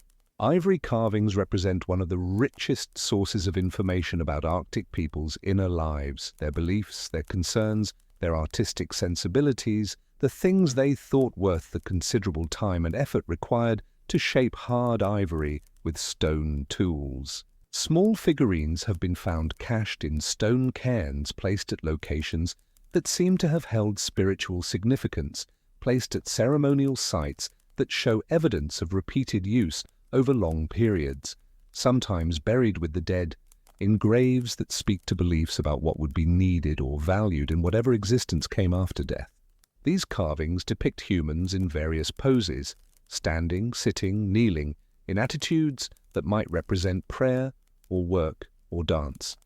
Animals, both realistic in their anatomical accuracy and stylized in ways that emphasize certain features while minimizing others, and strange hybrid forms that seem to blur the boundary between human and animal, natural and supernatural, occupying an ambiguous space that might represent transformation or spiritual power. The very existence of these hybrid forms suggests a worldview in which boundaries were negotiable rather than absolute. Some ivory pieces show extraordinary detail that speaks to both technical mastery and patient dedication. Individual fingers carved on tiny hands no larger than a fingernail, facial features rendered with attention to expression that allows viewers to read emotion across 1,000 years, animals captured mid-motion with anatomical accuracy that demonstrates close observation and deep familiarity with the creatures being depicted. The time and skill required to create such pieces with only stone tools and patience suggests they weren't casual craft projects undertaken to pass idle hours, but objects of significant importance, possibly charms for hunting success that would be carried on dangerous expeditions, possibly shamanic tools used in spiritual practices that connected the visible and invisible worlds, possibly records of spiritual experiences or mythological knowledge encoded in form rather than words. One particularly mysterious category of Arctic artifacts are the small human figurines that appear to show individuals in the midst of transformation, partly human, with recognizably human features, partly animal with characteristics like flippers or wings or fur, suggested through careful carving, or with features that suggest both states simultaneously in ways that challenge categorical thinking. These might represent shamanic transformation, the widespread belief that powerful individuals, angakkuq, could take animal form or at least communicate across the boundary between human and animal consciousness, traveling into other realms of existence to retrieve information or intercede with spirits. The worldview that these artifacts hint at is one where boundaries were more permeable than in modern Western thought, where the distinctions we take for granted were understood differently. In this worldview, animals had spirits and consciousness comparable to human consciousness, capable of choice and emotion and relationship. Humans could communicate with these spirits through proper protocols and practices, establishing connections that were simultaneously practical and spiritual. And the visible and invisible worlds overlapped and interacted constantly, with effects flowing in both directions between what we might call natural and supernatural, but which were understood as parts of a single, integrated reality. This wasn't superstition in the sense of irrational belief contradicted by evidence, but rather a coherent philosophical system that explained causation in ways that made sense given available knowledge, provided ethical guidelines for how to live properly in relationship with other beings, and offered psychological frameworks for dealing with an unpredictable and dangerous environment where chance and skill intertwined in determining survival.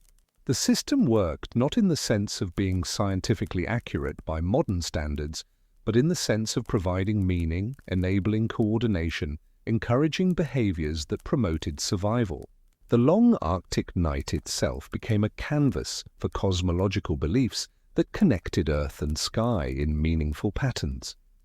The stars weren't merely distant lights to be admired for their beauty, but living entities with agency and intention, characters in stories that explained their movements and relationships, navigational aids that guided travelers across featureless ice, where a wrong turn could mean death by freezing or starvation. Different constellations had names and associated myths, not always the same as those of other cultures who looked at the same stars and saw different patterns, but reflective of specifically Arctic concerns and observations, stories that grew from the particular experiences of people who lived with the stars as constant companions through the months-long winter darkness. The sky became a storybook whose pages turned slowly through the year, each constellation rising and setting in predictable patterns that marked the passage of seasons. The Pleiades might be seal holes in the ice, those crucial openings where seals come up to breathe, and where hunters wait with patience that can stretch across hours, or a bear's paw with its distinctive arrangement of stars suggesting the spread of claws. Orion's belt might be hunters pursuing prey across the sky, an eternal chase that mirrored the terrestrial hunts that sustained life, the three stars representing hunters, or perhaps dogs helping with the hunt. The North Star was a fixed point in the turning sky, a reliable anchor in a cosmos that otherwise wheeled overhead in disorienting patterns, crucially important for navigation in a landscape without landmarks where ice and snow could transform the familiar into the strange, where travelers needed something constant to orient themselves. These weren't just pretty stories told for entertainment. They were mnemonic devices that encoded practical information in memorable narrative form, ways of organizing astronomical knowledge and passing it along without writing, ensuring that crucial navigational information would be preserved across generations. The aurora borealis appears frequently in Arctic belief systems, that spectacular display of colored light that dances across the winter sky with movements that seem almost alive, interpreted in various ways by different groups according to their own cultural frameworks and concerns. Some stories say it's the spirits of the dead playing ball games in the sky, kicking around a walrus skull in eternal athletic competition, the movements of the lights corresponding to the back and forth of the game, the varying colors representing different moments of action or emotion. Others say it's dangerous, that whistling at the aurora can bring it down to harm you, can attract the attention of spirits who are best left undisturbed, that the lights are unpredictable spirits best avoided or treated with cautious respect rather than casual familiarity. These warnings served a practical function beyond spiritual concern, teaching children and reminding adults that certain behaviors were inappropriate, that the world demanded respect and caution.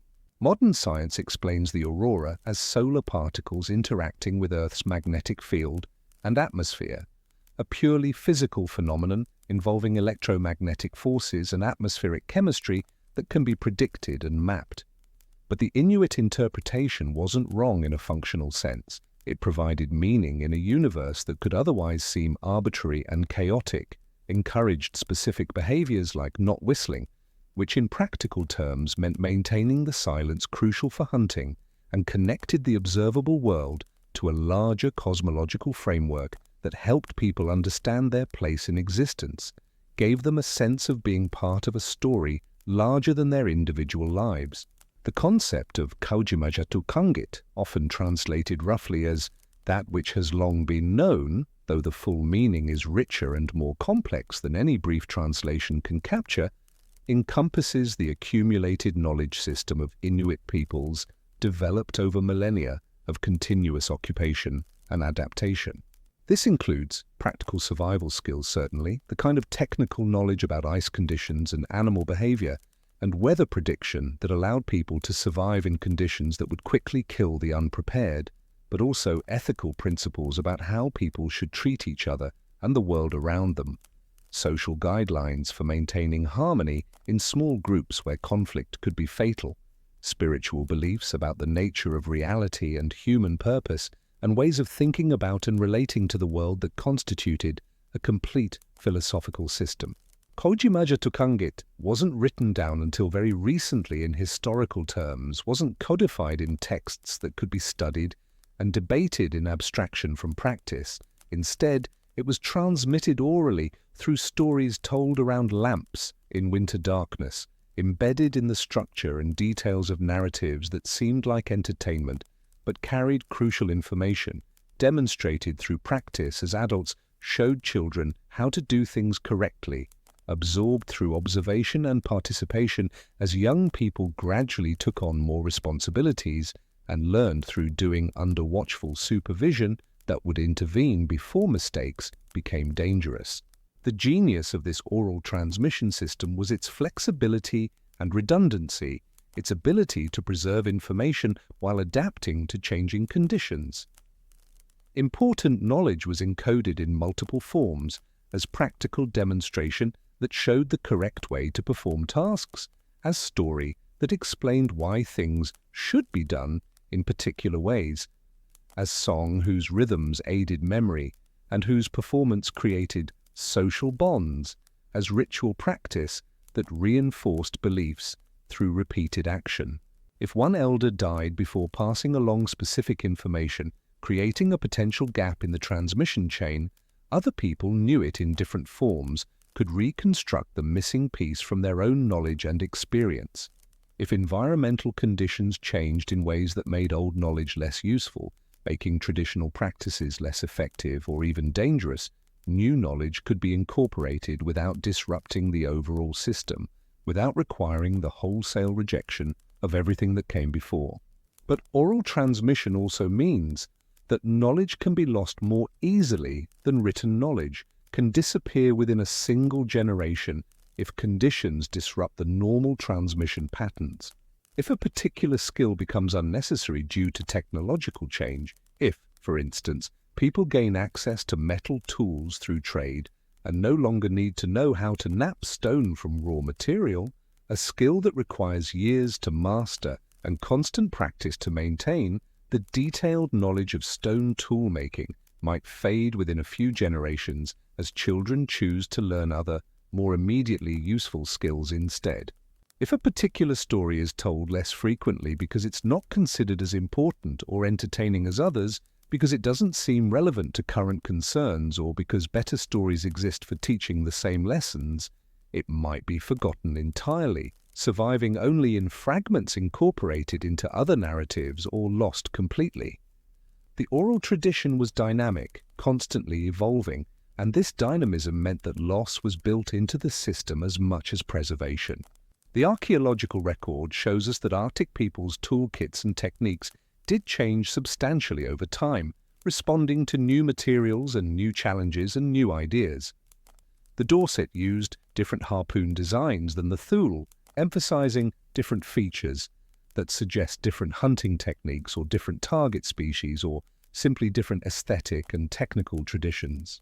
Different periods show different artistic styles, different emphases in carving subjects that might reflect changing beliefs or changing interests or simply fashion in the way that artistic styles change in all cultures. Different types of structures, from small temporary camps to larger seasonal settlements, that suggest different patterns of land use and social organization. This suggests both innovation and loss occurring simultaneously, new techniques being developed through experimentation and adoption of foreign ideas while older ones were abandoned as unnecessary or inferior, a constant process of adaptation that responded to changing conditions, changing resources, changing needs, and changing knowledge about what was possible.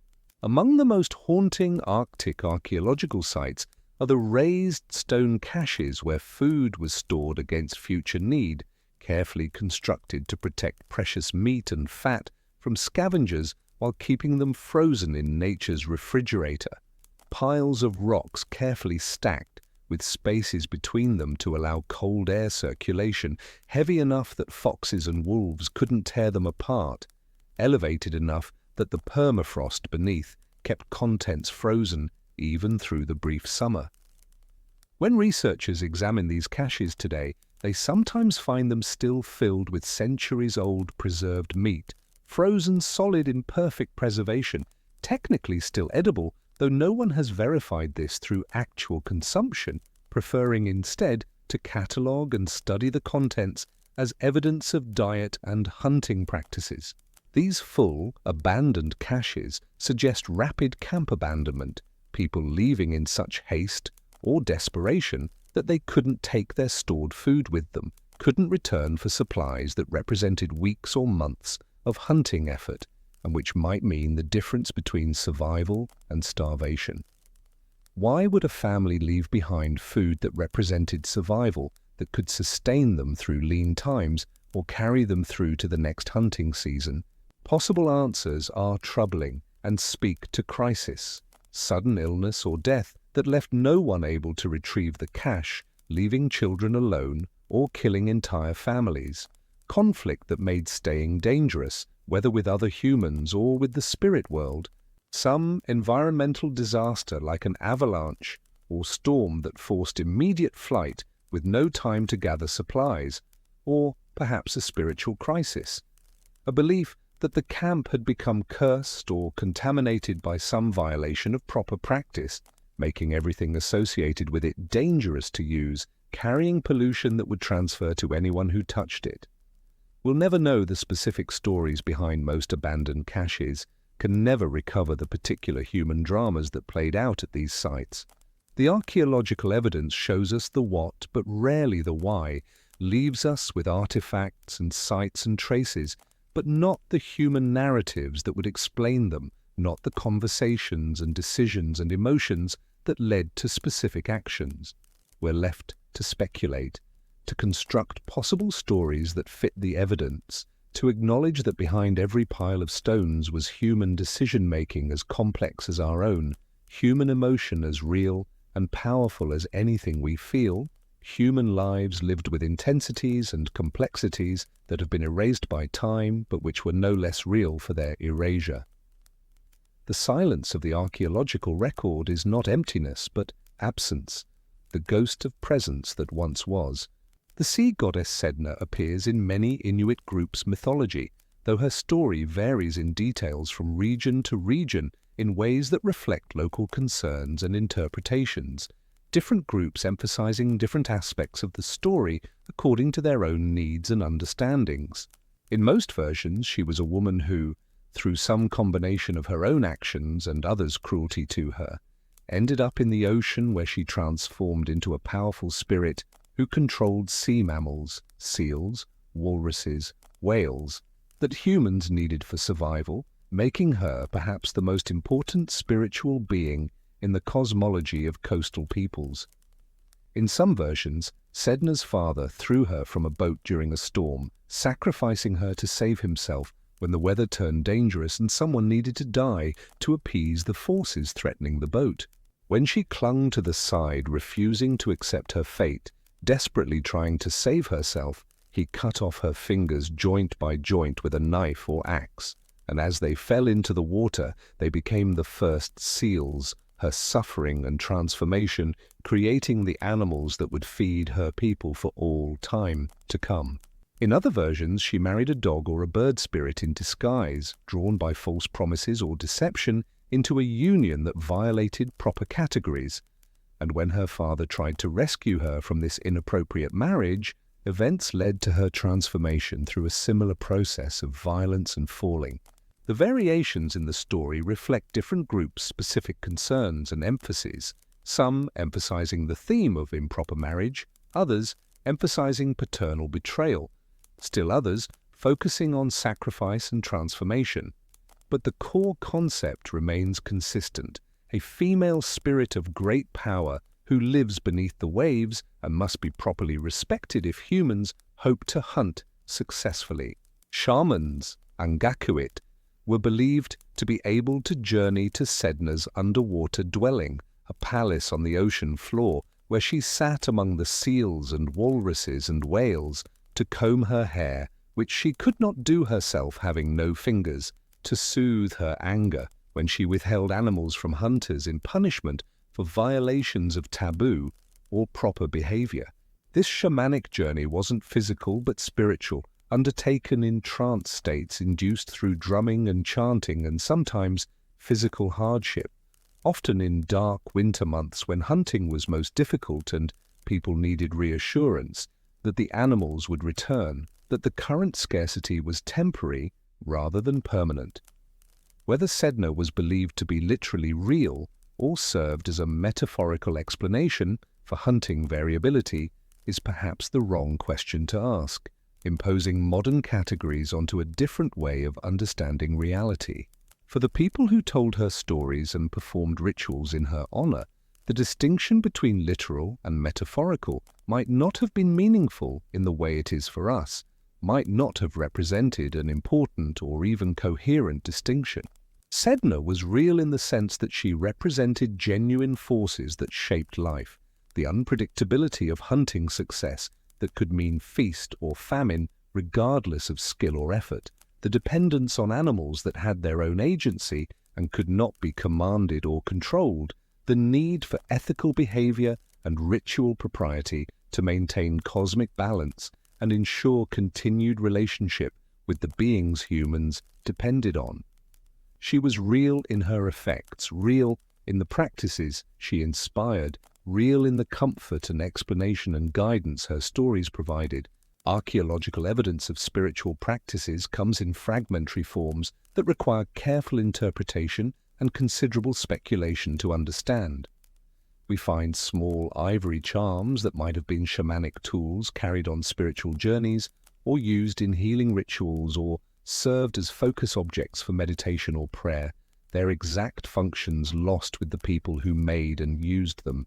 We find unusual burials where bodies are positioned in specific ways, facing particular directions, arranged in fetal positions suggesting rebirth, accompanied by particular objects like hunting tools or ivory carvings, suggesting beliefs about afterlife or transformation, about what the dead might need or become, about the relationship between this world and whatever came next. These burial practices speak to care and belief, to the investment of considerable effort in proper treatment of the dead, according to principles we can only partly reconstruct. We find sites that seem to have had ceremonial significance beyond practical function, locations where artifacts accumulate over long periods, suggesting repeated use for special purposes, where stone structures were built with apparent non-practical purposes like alignment to celestial events, or arrangement in symbolic patterns where the effort invested suggests importance beyond simple survival needs. These sites mark places that mattered spiritually or ceremonially, that held meaning that justified the considerable labor required to create and maintain them. But reading spiritual belief from archaeological evidence is treacherous, full of opportunities for misinterpretation and projection. We can observe that people did certain things, can document the physical evidence of practices and beliefs, but understanding why requires either written records that explain intentions or oral traditions that preserve meanings, and the Arctic had neither until very recently, when contact with literate outsiders began to change everything. We're left making educated guesses, comparing artifacts to ethnographic accounts of practices observed in the 19th and early 20th centuries, when anthropologists began recording Inuit culture in systematic ways, acknowledging always that beliefs and practices changed over time, that the people of 500 CE probably didn't have identical spiritual systems to those of 1500 CE or 1800 CE, that treating recorded beliefs as timeless traditions probably distorts as much as it reveals. The archaeological interpretation of spiritual life is necessarily uncertain, built on analogies and comparisons that might or might not be valid. The thin archaeological record is both frustrating in its gaps and somehow appropriate to the place it attempts to document. The Arctic resists documentation through its very nature, erases evidence with each season's freeze and thaw, swallows stories into silence, the way distance swallows sound in the vast open spaces. The people who lived here adapted to impermanence, understood that the environment demanded flexibility rather than fixity, built structures designed to be temporary because permanence was impossible or undesirable, created meaning systems that didn't require written preservation because writing would be frozen into uselessness for much of the year, accepted that much of life was ephemeral, that the wind and snow would eventually cover everything, that even the most impressive human works would ultimately return to the land that produced them. There was wisdom in this acceptance, a kind of humility before forces too large to resist. Modern researchers use increasingly sophisticated techniques to extract information from subtle traces that earlier investigators would have missed entirely. Scientists analyze ancient DNA from frozen soil samples, recovering genetic material from organisms long dead to determine which animals were present in which eras, mapping the shifts in Arctic ecology over time. They use ground-penetrating radar to locate structures buried under permafrost, revealing the outlines of houses and caches and graves without the destructive process of excavation, allowing sites to be studied while remaining protected. Chemical analysis of stone tools determines where the stone originated through its unique mineral signature, mapping ancient trade routes by tracking raw materials hundreds of miles from their sources to the places where finished tools are found, revealing networks of exchange and travel that connected distant regions. Each new technique reveals more information, fills in some blanks in the picture we're constructing, answers some questions while inevitably raising others that couldn't have been asked before the new evidence was available. We learn that Arctic peoples traveled farther and more frequently than previously assumed, that isolation was never absolute even in this vast landscape, that trade networks connected distant regions, allowing the flow of goods and presumably ideas and stories across impressive distances. We learn that innovation occurred regularly, that Arctic peoples weren't simply preserving ancient traditions unchanged, but constantly adapting and experimenting and adopting new ideas. That change was constant, even if generally slow. We learn that adaptation to changing conditions was necessary and ongoing, that survival required flexibility and willingness to modify practices when circumstances demanded it. But we also confront the limits of evidence, the reality that most of the past, particularly the internal experience of the past, the thoughts and feelings and daily consciousness of people long dead, the subjective quality of their lives remains inaccessible no matter how sophisticated our techniques become. We can map trade routes, but not the conversations that established them, can identify tools but not fully understand the meanings attached to them, can find graves but not know what comfort mourners took from the rituals surrounding them. The mystery, perhaps, isn't primarily about specific unanswered questions. Who were the Tuniat exactly? Why did they vanish so completely? What did particular artifacts mean to those who made and used them? Though these questions remain important and worth pursuing. The deeper mystery is about the fundamental unknowability of other people's lived experience, especially when separated by time and culture, and the absence of written records that might have preserved inner thoughts. We can reconstruct technologies with considerable confidence, describing how tools were made and used with reasonable accuracy. We can map movement patterns across the landscape, tracking the seasonal rounds of groups as they exploited different resources at different times of year. We can identify trade goods and trace their sources, documenting the networks that connected communities. But the phenomenological reality of being an Arctic dweller 1,000 years ago remains largely beyond our reach. What it felt like to wake in darkness that would last for months, what emotional tone characterized daily life, what jokes people told, what songs they sang to children, what it felt like to be cold for months on end, what hope and fear and joy and sorrow meant in a context so different from our own. These dimensions of human experience leave little archaeological trace. What we're left with is a kind of respectful wondering, a stance of openness to mystery rather than certainty. There is an acknowledgement that these were full human lives, as complex and meaningful to those living them as our own lives are to us, filled with the same range of emotions and concerns that characterize human experience everywhere. But that most of that complexity and meaning has dissolved into silence, has been lost to time in ways we cannot recover. The Arctic holds its secrets lightly, preserves some things through its cold while releasing others to wind and time, the selection process, seemingly random from our perspective. It offers hints and traces without full explanations, fragments that suggest whole worlds without fully revealing them, patterns that invite interpretation without confirming or denying our guesses. The landscape asks us to construct stories from fragments while admitting those stories are provisional, incomplete, necessarily inadequate to the reality they attempt to represent. This is not a failure of methodology, but a condition of history itself. The past is gone, survives only in traces, and those traces require interpretation that is always shaped by the interpreter's own context and concerns. The snow continues to fall and melt and fall again, each cycle erasing a little more evidence, smoothing the land back toward the unmarked state it held before humans arrived. The stones remain in their circles, The caches stand with their ancient contents frozen, the ivory carvings wait in museum collections for viewers who can never fully understand them.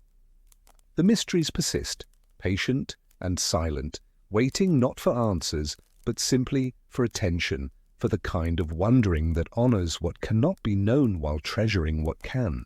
In most human societies, hierarchies emerge. Even in environments where cooperation is essential and resources must be shared for everyone to survive, certain individuals acquire more influence, more respect, more access to resources than others. The Arctic was no exception to this pattern, though the hierarchies that developed were subtle, flexible, and always balanced against the pragmatic requirements of survival. The Inuit had no kings, no formal political structures of the sort that developed in agricultural societies with their surpluses and specialized labor. Leadership was situational, based on demonstrated competence in specific domains, and could shift from person to person depending on circumstances.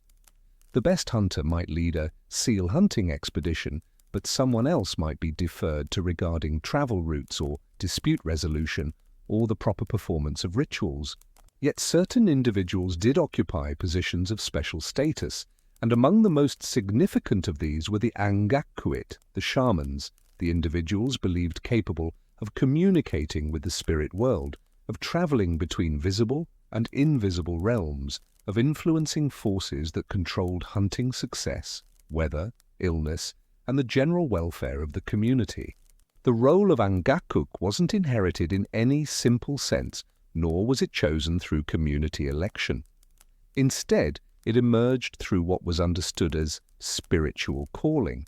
A person would demonstrate unusual characteristics, would have powerful dreams or visions, would survive a near-death experience, would show signs that spirits were interested in them. These signs would be recognized by existing angakkuq or by elders, and the person would undergo a period of training, learning, testing. Becoming an angakkuq was understood to be difficult and dangerous. The training involved deprivation, long periods alone in winter darkness, fasting, exposure to cold, deliberate pushing of physical and psychological limits until the boundaries of normal consciousness broke down and other kinds of perception became possible. The candidate had to acquire helping spirits, animal or ancestral entities that would assist in shamanic work, and these spirits didn't come easily. They had to be earned through suffering, through proof of worthiness, through demonstrations of courage and determination. Once recognized as an angakkuq, the individual occupied a complex position in the community. On one hand, they were respected, even feared, believed to possess powers that ordinary people lacked. On the other hand, they were also viewed with some suspicion because power that could help could also harm. And an angakkuq who used their abilities destructively could be dangerous to everyone. The primary function of an angakkuq was to solve problems that couldn't be addressed through ordinary means. When hunting repeatedly failed despite hunters' best efforts, an angakkuq might perform a séance to discover why animals were avoiding the camp. Perhaps someone had violated a taboo, perhaps a spirit was angry, perhaps Sedna's hair was tangled and needed combing. The angakkuq would enter a trance state, undertake a spirit journey, and return with an explanation and instructions for corrective action. When illness struck, particularly illnesses that came without obvious cause or that resisted practical treatment, an angakkuq might be called to diagnose spiritual dimensions of the problem. Perhaps the sick person's soul had been stolen by a malevolent spirit. Perhaps they'd broken a taboo without realizing it. Perhaps they were being attacked by the sorcery of an enemy.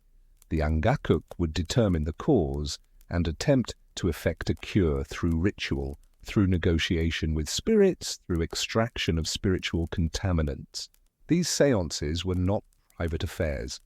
They typically occurred at night in a darkened snow house or tent with community members present as witnesses and participants. The angakkuq would begin chanting, sometimes with drum accompaniment, entering an altered state of consciousness that might involve convulsions, speaking in different voices, apparent communication with invisible entities. Witnesses reported extraordinary phenomena, the angakkuq's voice changing to sound like animals or spirits, objects moving without physical contact, accurate knowledge of distant events that the angakkuq had no ordinary way of knowing. Whether these phenomena were genuine supernatural occurrences, clever stage magic, or psychological experiences shared by communities who believed in their reality is a question without a simple answer. From a skeptical modern perspective, we might explain shamanic phenomena through suggestion, through the power of belief to create shared hallucinations or misperceptions, through theatrical skills practiced by clever performers, through the placebo effect's ability to influence health outcomes. But this explanation, while possibly accurate at a mechanical level, doesn't capture the phenomenological reality for people who experience these events. To them, the angakkuq genuinely did communicate with spirits, did travel to other realms, did see and know things impossible through ordinary perception. The angakkuq occupied a position of privilege in certain respects. They might receive larger portions of meat from hunts, might be excused from certain types of physical labor, might have greater say in community decisions. This privileged position was justified by the services they provided, services understood as essential to community survival, worth compensating just as a particularly skilled hunter deserved extra respect and resources for bringing in more food. But the angakkuq's position was also burdensome. They were expected to provide results, to heal the sick, to improve hunting, to predict weather, to resolve conflicts. If they failed repeatedly, if their diagnoses proved wrong, if hunting didn't improve despite their interventions, their authority would erode, and they might even be accused of using their powers for harm rather than help. In extreme cases, an angakkuq who was believed to have become malevolent might be killed. Such executions were rare but not unknown, a community decision that the danger posed by a corrupted shaman outweighed the normal prohibition against violence within the group.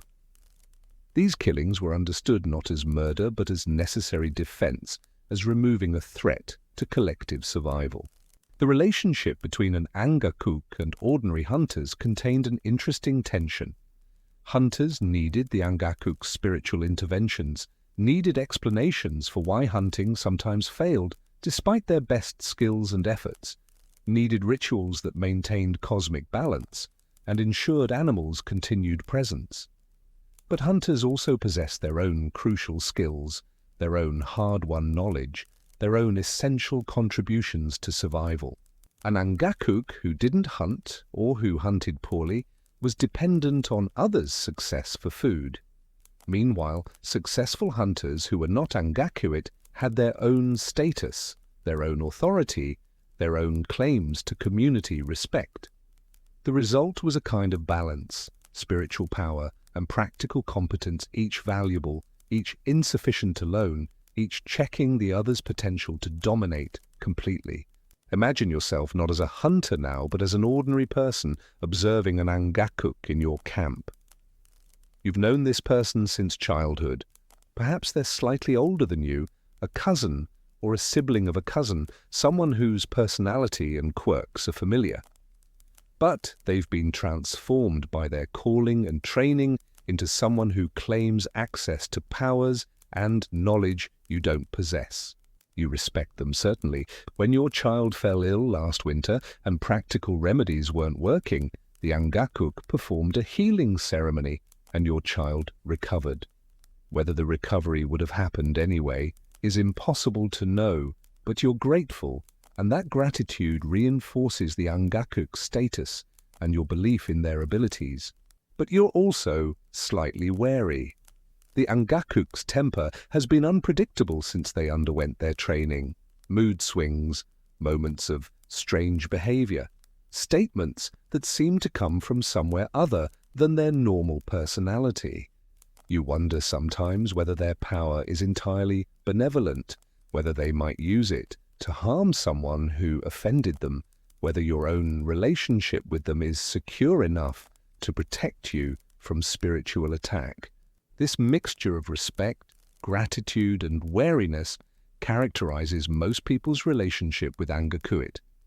They're necessary, valued, even loved in many cases, but they're also set apart, operating by different rules, connected to forces that ordinary people can't directly access or fully understand. The rituals performed by angakkuq followed patterns passed down through generations, but also allowed for individual variation and innovation. A young angakkuq would learn core techniques from their teacher: how to enter trance states, how to call helping spirits, how to interpret signs and omens, but would also develop their own style, their own relationship with the spirit world, their own signature practices. Some angakkuq specialized in healing, becoming known for their ability to diagnose and treat illness.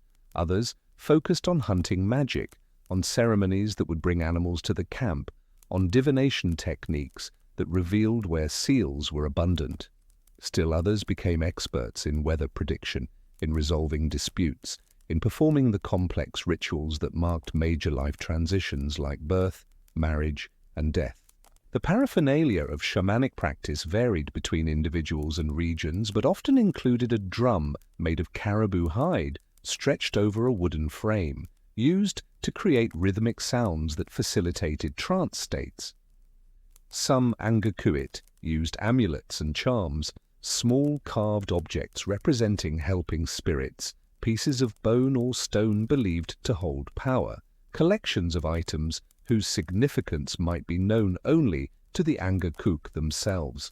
The clothing of an angakkuq sometimes included special elements, fringes, patterns, or decorations that marked them as different from ordinary hunters. But these distinctions were subtle rather than dramatic. An angakkuq still needed the same warm, practical clothing as everyone else, still lived in similar structures, still participated in daily camp life between ceremonial occasions. The training of new angakkuq ensured continuity of practice while allowing for evolution. A recognized angakkuq would take on apprentices, people who showed signs of spiritual calling or who expressed a desire to learn shamanic arts.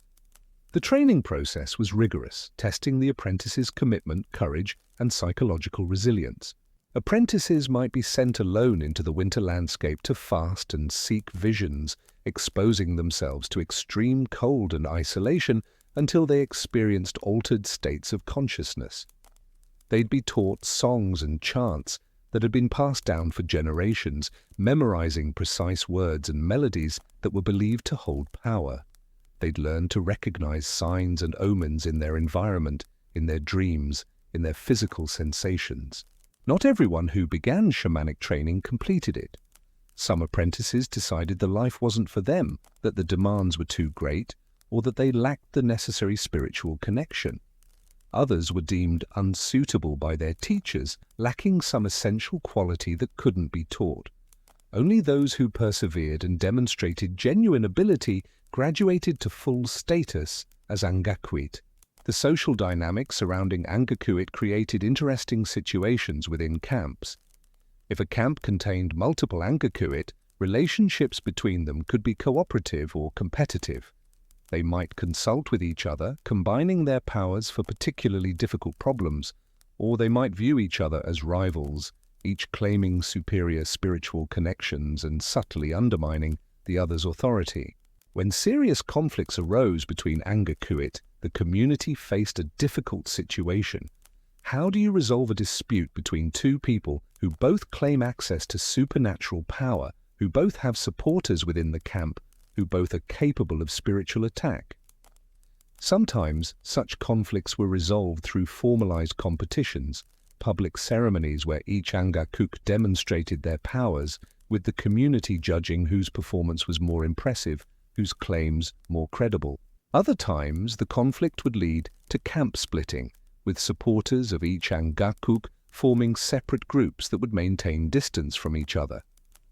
This wasn't ideal. Smaller camps were more vulnerable, but it was preferable to open conflict or the constant tension that unresolved disputes created. The gender dynamics of shamanism were complex and varied by region. In most Inuit groups, angakkuq could be either male or female, though men seem to have been more common in this role. Female angakkuq often specialized in healing and in midwifery-related spiritual practices, though they could perform the full range of shamanic functions. Some of the most powerful and respected angakkuq mentioned in oral traditions were women, suggesting that gender wasn't an absolute barrier to spiritual authority. The economic position of angakkuq reflected their dual status as both privileged and dependent. They received payment for their services, meat, hides, tools, favors, creating a kind of primitive economy of spiritual services. A successful healing might earn the angakkuq a significant portion of meat. A ceremony that preceded successful hunting might result in gifts of gratitude. But this economy was also constrained by the general expectation of sharing and cooperation that governed all Arctic life. An angakkuq who demanded too much payment, who hoarded resources rather than sharing them, who seemed more interested in personal gain than community welfare, would lose respect and authority. Generosity was expected of everyone, but especially of those in positions of influence, so angakkuq often redistributed much of what they received, using their enhanced access to resources to create obligations and strengthen social networks. The psychological dimensions of shamanic practice are difficult to assess from a historical distance.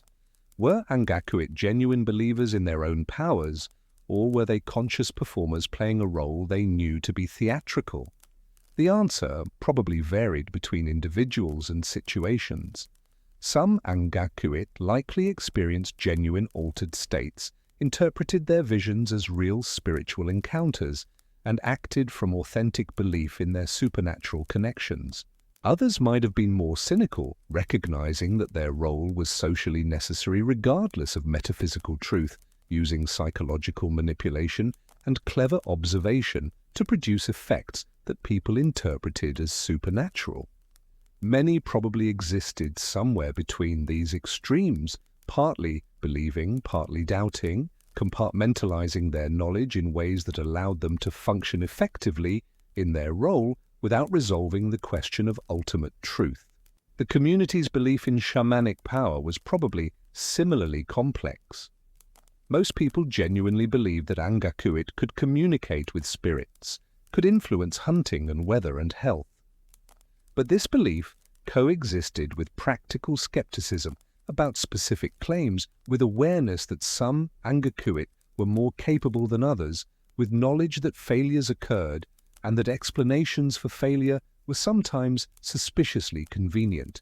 The relationship between shamanic practice and practical survival knowledge was intimate and mutually reinforcing. Angakkuq were often highly observant people who paid close attention to natural patterns, to animal behavior, to subtle environmental cues. This observation fed into their shamanic pronouncements. Predictions about weather might be based partly on genuine meteorological knowledge. Divinations about where to find seals might incorporate detailed understanding of ice conditions and seal behavior. But framing this knowledge as spiritual revelation rather than practical observation served important functions. It elevated the knowledge, made it seem more certain than it really was, provided psychological comfort to people facing genuine uncertainty. A hunter hearing an angakkuq say, "The spirits tell me seals are abundant to the north," might feel more confident and motivated than hearing, "Based on wind patterns and ice conditions, I think seals might be more plentiful to the north." The rituals that angakkuq performed also served to regulate community behavior and maintain social cohesion. Taboos enforced through spiritual authority: don't hunt on certain days, don't mix land and sea animals in certain ways, perform specific rituals before and after hunting, created shared practices that unified the community, created predictability, established norms of behavior that reduced conflict. When someone violated a taboo and misfortune followed, the angakkuq would diagnose the violation and prescribe corrective action. This system provided explanation for random bad luck, transformed meaningless suffering into something comprehensible and potentially controllable, and reinforced the importance of following community norms. Even if the taboo had no objective effect on hunting success, the social system that maintained the taboo had real value. Consider an angakkuq in winter preparing for a séance. They've been asked to determine why hunting has been poor lately, why several hunters have returned empty-handed despite their best efforts. The camp is worried. Food stores are declining. The situation isn't yet desperate, but it's trending in a dangerous direction. The angakkuq sits in their dwelling, reviewing everything they know. They've heard rumors of a dispute between two families. They've noticed that one hunter has seemed distracted lately. His wife is pregnant and having difficulties. They've observed ice conditions, wind patterns, temperature changes. They've felt the anxious mood in camp, the way people's fears feed on each other in the winter darkness. Tonight, they'll perform a ceremony, will enter a trance state through drumming and chanting, will appear to journey to the spirit world. When they return, they'll report what they've learned. Perhaps that Sedna is angry because someone violated a hunting taboo. Perhaps that a seal's spirit was offended by improper treatment. Perhaps that an enemy angakkuq from another camp is working against this community. They'll prescribe a solution, perhaps a confession of wrongdoing, perhaps a collective ceremony of propitiation, perhaps specific actions that will restore spiritual balance. And probably hunting will improve, because hunting success is variable, and after a poor stretch, conditions generally do change, and the ceremony will receive credit for the change, even though it would likely have occurred anyway. But the ceremony's value isn't entirely illusory. It's mobilized community attention, created a shared experience, provided explanation and hope, reinforced social norms, given people a sense of agency in the face of forces they can't directly control. The angakkuq's performance has done real psychological and social work, even if the metaphysics behind it are questionable. The status of angakkuq began to change dramatically when European and North American colonizers arrived in the Arctic, bringing with them Christianity, different concepts of spirituality and authority, and active hostility to shamanic practices. Missionaries viewed angakkuq as practitioners of false religion at best, servants of demons at worst, and worked systematically to suppress shamanic traditions. Many angakkuq converted to Christianity either from genuine conviction or from pragmatic recognition that resistance was futile. Some continued to practice secretly, maintaining old traditions while outwardly conforming to new religious expectations. Others struggled to reconcile traditional beliefs with Christian teachings, creating syncretic practices that blended elements of both systems. The suppression of shamanism was part of a broader colonial project of cultural destruction and forced assimilation. Traditional practices were banned. Children were removed to residential schools where they were punished for speaking their own languages or maintaining their own beliefs. Entire ways of life were deliberately dismantled. The angakkuq, as keepers and practitioners of traditional spiritual knowledge, were particular targets of this campaign. By the mid-20th century, shamanic practice in the form we've been discussing had largely ceased. The social and environmental conditions that sustained it had been disrupted, the knowledge transmission systems had been broken, the belief structures that gave shamanism meaning had been undermined by decades of colonization. Some knowledge survived in memory, in ethnographic records, in the accounts of elders who remembered or had heard about traditional practices. Recent decades have seen efforts to recover and revitalize aspects of traditional Inuit spirituality, though what emerges from these efforts is necessarily different from what existed before. It's revival rather than unbroken continuity, reconstruction based on fragmentary evidence rather than living tradition.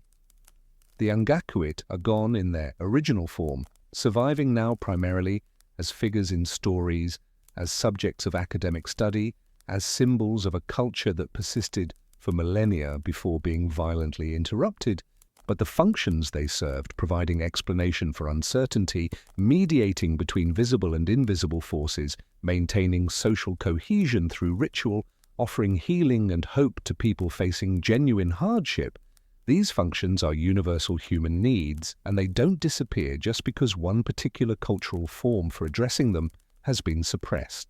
In different ways, through different means, people continue to seek answers to the questions that drove people to their angakkuq. Why does suffering occur? Can we influence forces beyond our control? How should we live properly in a world we don't fully understand?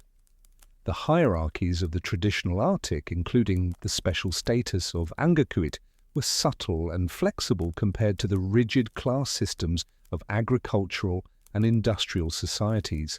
But they existed, they shaped people's lives, they created differences in power and access to resources that mattered enormously to those who lived within these systems.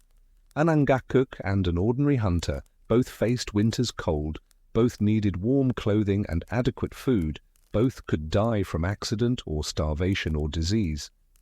But the angakkuq had advantages: spiritual authority, enhanced status, greater voice in community decisions, the ability to influence others' behavior through fear and respect. These advantages had costs: the burden of expectations, the danger of being blamed for failures, the psychological weight of maintaining a role that demanded access to powers that might or might not actually exist. But they were advantages nonetheless. Meanwhile, the ordinary hunter lived a life we've explored extensively: hard, repetitive, uncertain, but also comprehensible in its demands, straightforward in its challenges. You hunted or you failed to hunt. You contributed or you didn't contribute. Your status came from demonstrated competence in tasks whose requirements were clear, whose outcomes were visible to everyone. The contrast between these roles, the shaman who works with invisible forces and the hunter who works with visible ones, the spiritual specialist and the practical provider, the person who speaks with spirits and the person who speaks with action. This contrast structured Arctic society in subtle but significant ways, creating complementary roles that together formed a more resilient community than either role alone could support. As winter deepens and the darkness becomes most complete, both the angakkuq and the hunter face the same fundamental reality: the cold, the hunger, the isolation, the question of whether spring will arrive before resources run out. The angakkuq's spiritual power can't create seals where none exist, can't stop a storm, can't make meat appear through ritual alone. At some level, everyone knows this. Everyone understands that survival depends ultimately on practical action, on hunting success, on the mundane work of maintaining shelter and clothing and tools. But the angakkuq's power lies not in changing physical reality, but in shaping psychological and social reality, in providing the meanings, explanations, and hope that allow people to persist through hardship, in maintaining the social cohesion that makes cooperation possible, in creating the cultural framework within which practical survival actions make sense. This power is real, even if it's not supernatural, is valuable even if it doesn't work through the mechanisms its practitioners believed. We've traveled now through 4 aspects of winter survival in the Arctic: the grinding daily reality of life in snow shelters, the particular journey of one person who navigated those challenges with unusual skill, the mysteries and knowledge systems that ancient peoples left behind, and the subtle hierarchies that emerged even in a world where cooperation was essential. These aren't truly separate topics, but rather different angles on the same fundamental human story: the story of how people lived, not just survived, but actually lived with meaning and purpose and connection in an environment that seems from our comfortable distance almost impossibly hostile. The people we've been imagining, and Qitdlarssuaq, who was real enough that stories of him survived into written records, didn't experience their lives as especially dramatic or heroic. This was simply existence, simply the world, simply what it meant to be human in the particular place and time where they found themselves. The hardships we've explored weren't exceptional tragedies, but rather the normal texture of daily life, absorbed and managed through practices developed over countless generations. They didn't know that someday their descendants would live in heated houses, would buy meat from stores, would travel in machines that moved faster than any dog team, would communicate across vast distances instantly, would have access to medical treatments that could prevent or cure the diseases that killed so many of their people. They couldn't imagine such things, just as we can barely imagine what normal life might be like for our descendants 1,000 years from now. What they did know was how to be present in their own moment, how to perform the tasks that each day demanded, how to maintain relationships that sustained everyone through hardship, how to pass along knowledge that would help their children survive, how to find meaning and even occasional joy in a life that from our perspective seems almost unbearably difficult. The long winter nights they endured are the same darkness we avoid with our electric lights, our climate control, our ability to make any season feel like eternal spring inside our insulated walls. We've eliminated winter in a sense, or at least we've made it optional, made it something we can engage with recreationally when we choose and retreat from when we wish. We gain comfort from this, but perhaps lose something too, the intensity of experience that comes from facing genuine hardship, the clarity about what matters that emerges when survival is uncertain, the depth of human connection that develops when people genuinely need each other to live. Not that we should romanticize their suffering. The cold was genuinely painful. Hunger was genuinely difficult. The darkness was genuinely oppressive. Death came too easily and too often to too many people. Children who would have thrived in a different environment died from preventable diseases. Capable adults were killed by accidents that simple modern safety equipment would have prevented. Knowledge and skill and wisdom were lost when elders died before they could pass everything along to the next generation. But within those constraints, within those genuine hardships, people built lives of surprising richness. They created art of real beauty, told stories of genuine sophistication, developed technologies perfectly adapted to their needs, maintained social systems that balanced individual needs with collective welfare, and formed relationships of depth and meaning. They laughed, told jokes, played games, fell in love, raised children, grew old when they were fortunate enough to grow old, and faced death with what seems from the surviving records to have been remarkable calm and acceptance. The archaeological traces they left behind, the tent rings, the stone caches, the carved ivory figures, the fragments of tools scattered across vast landscapes, are like words in a language we've almost forgotten how to read. We can see that something was being communicated, can grasp parts of the meaning, but much remains opaque, tantalizingly close to comprehension, yet ultimately mysterious. Time has erased too much, the people themselves are gone, and we're left with fragments and implications and questions that have no certain answers. Yet even incomplete knowledge has value. Understanding that people lived successfully in such environments for millennia expands our sense of what's humanly possible, challenges assumptions about what conditions are necessary for cultural flourishing, demonstrates that there are many ways to be human, many ways to organize society, many ways to find meaning and purpose in existence. The Inuit solution to the problem of Arctic survival is just one solution among many that human ingenuity has developed, but it's a remarkable one, worthy of attention and respect and, within limits, admiration. As you lie now in your own warmth, in your own shelter that requires no daily maintenance, no constant attention to fuel and insulation, no careful management of every resource, you might take a moment to recognize the extraordinary privilege of your circumstances, the casual comfort you experience, the ability to adjust temperature with a simple gesture, to access food without hunting, to move through space without constant calculation of cold and distance and danger. These things would seem like magic to the people we've been imagining. But they might also pity us in certain ways. They might see our isolation from each other, the way we can live our entire lives without genuinely depending on our neighbors, the way we're disconnected from the sources of our food and warmth and shelter, the way we've lost so much knowledge about the natural world, the way we fill our lives with distractions and noise, rather than sitting quietly with the darkness and silence that were their constant companions. Which life is better? The question is probably meaningless. They're simply different lives, different solutions to different circumstances, different expressions of the same human capacity to adapt, to persist, to create meaning wherever we find ourselves.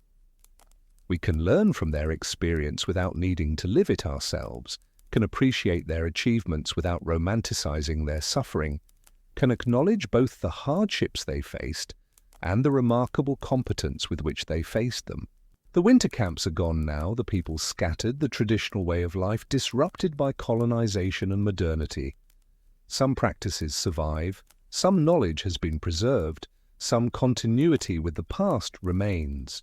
But the world we've been exploring, the world of total dependence on hunting, of winters spent in snow shelters, waiting for seal breathing holes to yield their gifts, of shamans entering trances to speak with spirits, of knowledge passed purely through oral tradition and practical demonstration. That world exists now primarily in memory, in academic records, in stories told by elders to grandchildren who will live very different lives. Yet the past isn't truly dead. It lives in the people who carry the genetic and cultural inheritance of those Arctic survivors, in the landscapes that remember through their subtle traces what once occurred there, in the stories that preserve essential truths even when specific details have been lost or transformed. The past lives in you too, in your capacity to imagine other lives, to feel connection across vast distances of time and experience, to recognize the common humanity that binds you to people who lived and died long before you were born. As you drift towards sleep now, perhaps you can carry with you some sense of those long winter nights, that patient endurance, that calm acceptance of hardship paired with skillful action to alleviate it where possible. Perhaps you can feel some gratitude for the warmth that surrounds you, the ease that characterizes your existence, the luxury of safety that you rarely have to think about because it's so reliably present. Perhaps, too, you can carry some recognition of what those earlier lives had that yours might lack. The clarity that comes from direct engagement with survival, the depth of human connection that emerges from absolute interdependence, the intimate knowledge of the natural world that develops from paying attention because your life depends on it, the particular kind of meaning that comes from being part of something larger than yourself, from knowing your place in a network of relationships and responsibilities that extends backward to ancestors and forward to descendants. The wind that scraped across ice in those winter camps is the same wind that moves across the modern Arctic, though now it encounters different structures, different sounds, different human arrangements. The stars that guided hunters across featureless ice are the same stars you can see if you travel far enough from city lights, hanging in the same positions, moving through the same ancient patterns. The cold that pressed into bones and demanded constant vigilance is the same cold that exists wherever winter settles, though now we have the power to push it away, to create small islands of warmth in its vast territory. The people are changed, but people remain. The Arctic is changed, but the Arctic remains. The long winter night still falls, still presses darkness and cold against human shelters, still demands that those who would survive it must be patient, skillful, cooperative, and willing to endure what cannot be changed while working carefully to improve what can be improved.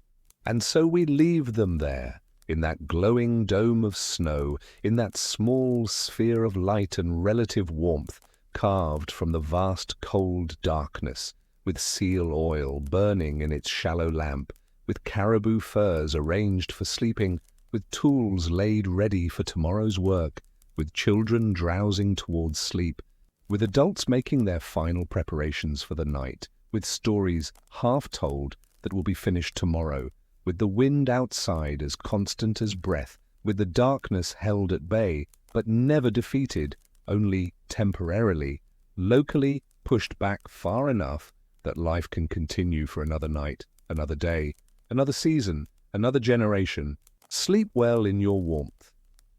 Rest easy in your comfort.